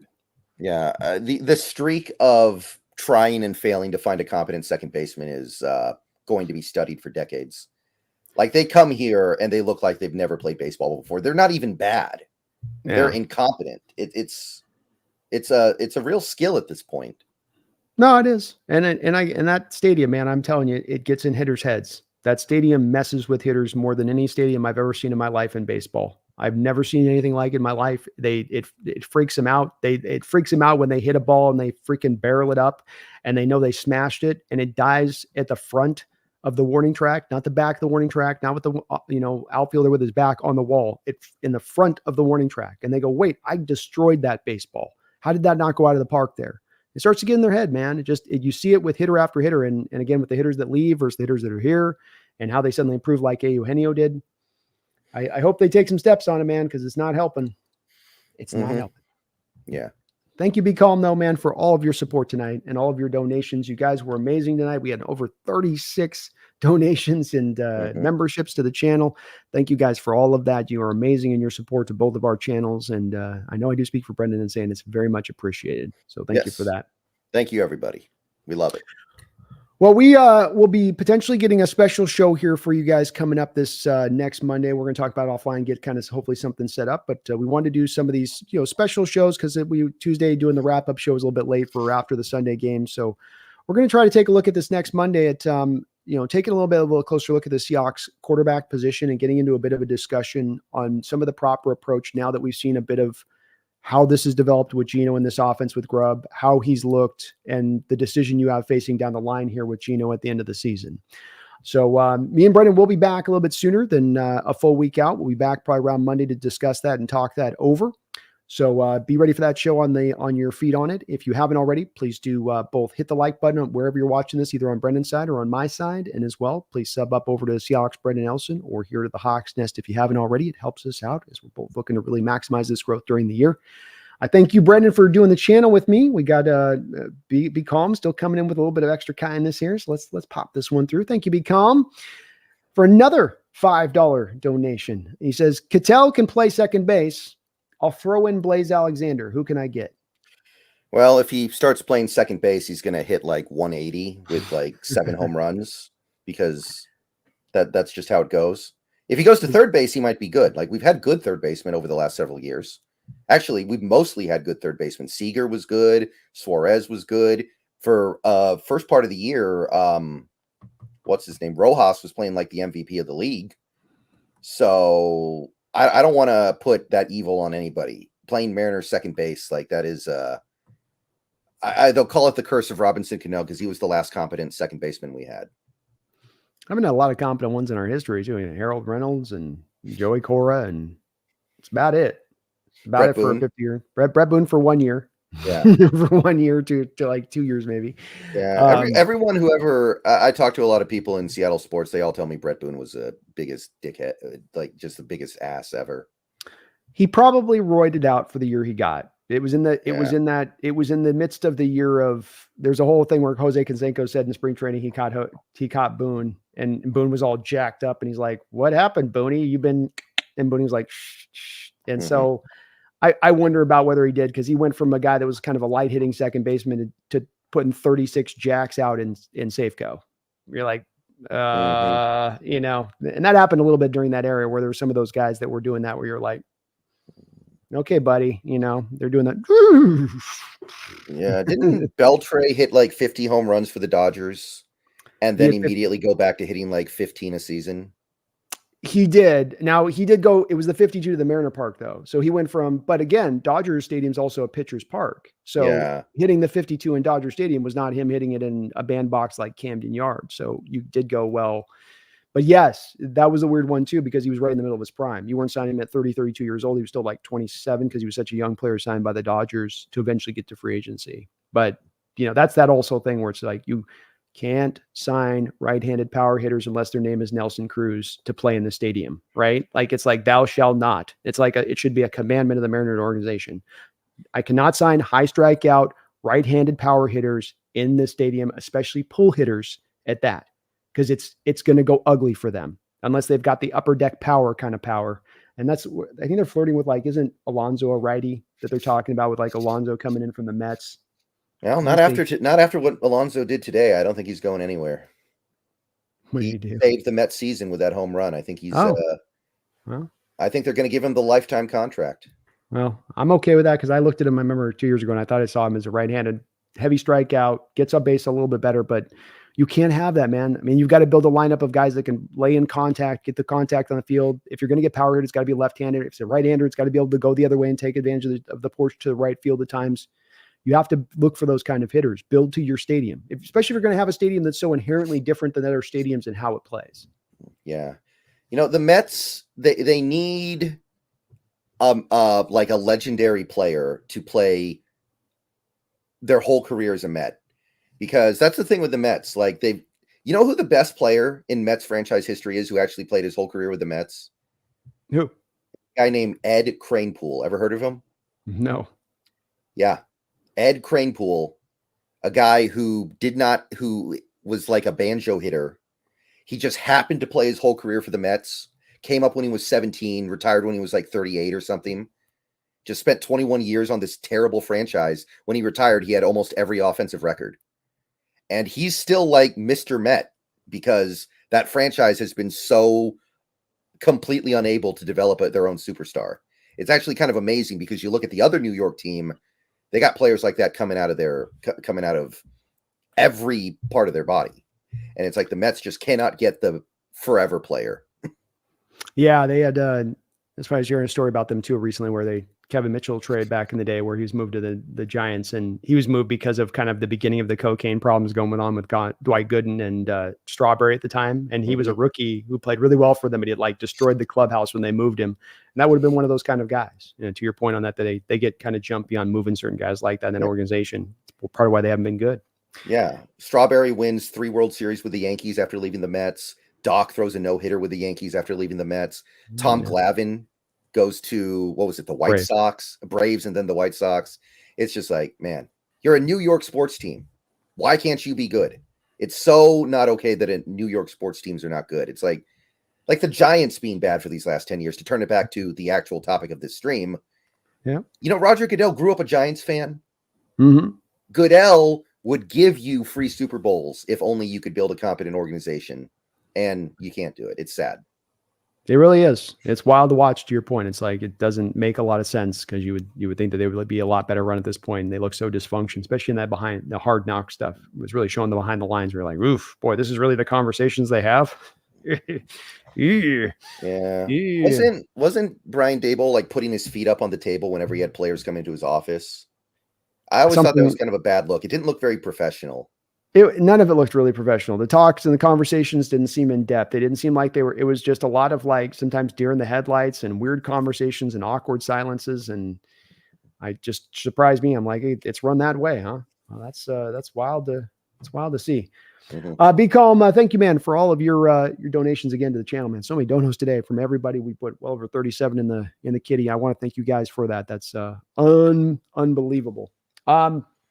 We will be back on Monday here, folks, very soon with a little special B&B show. Maybe do like it's going to be Monday Night Football, folks. So maybe it might be an 8 o'clock show with Monday Night Football going. Or we'll do it in the midday or something. We'll get a time. But we'll get that out to you guys on the posted on that soon enough.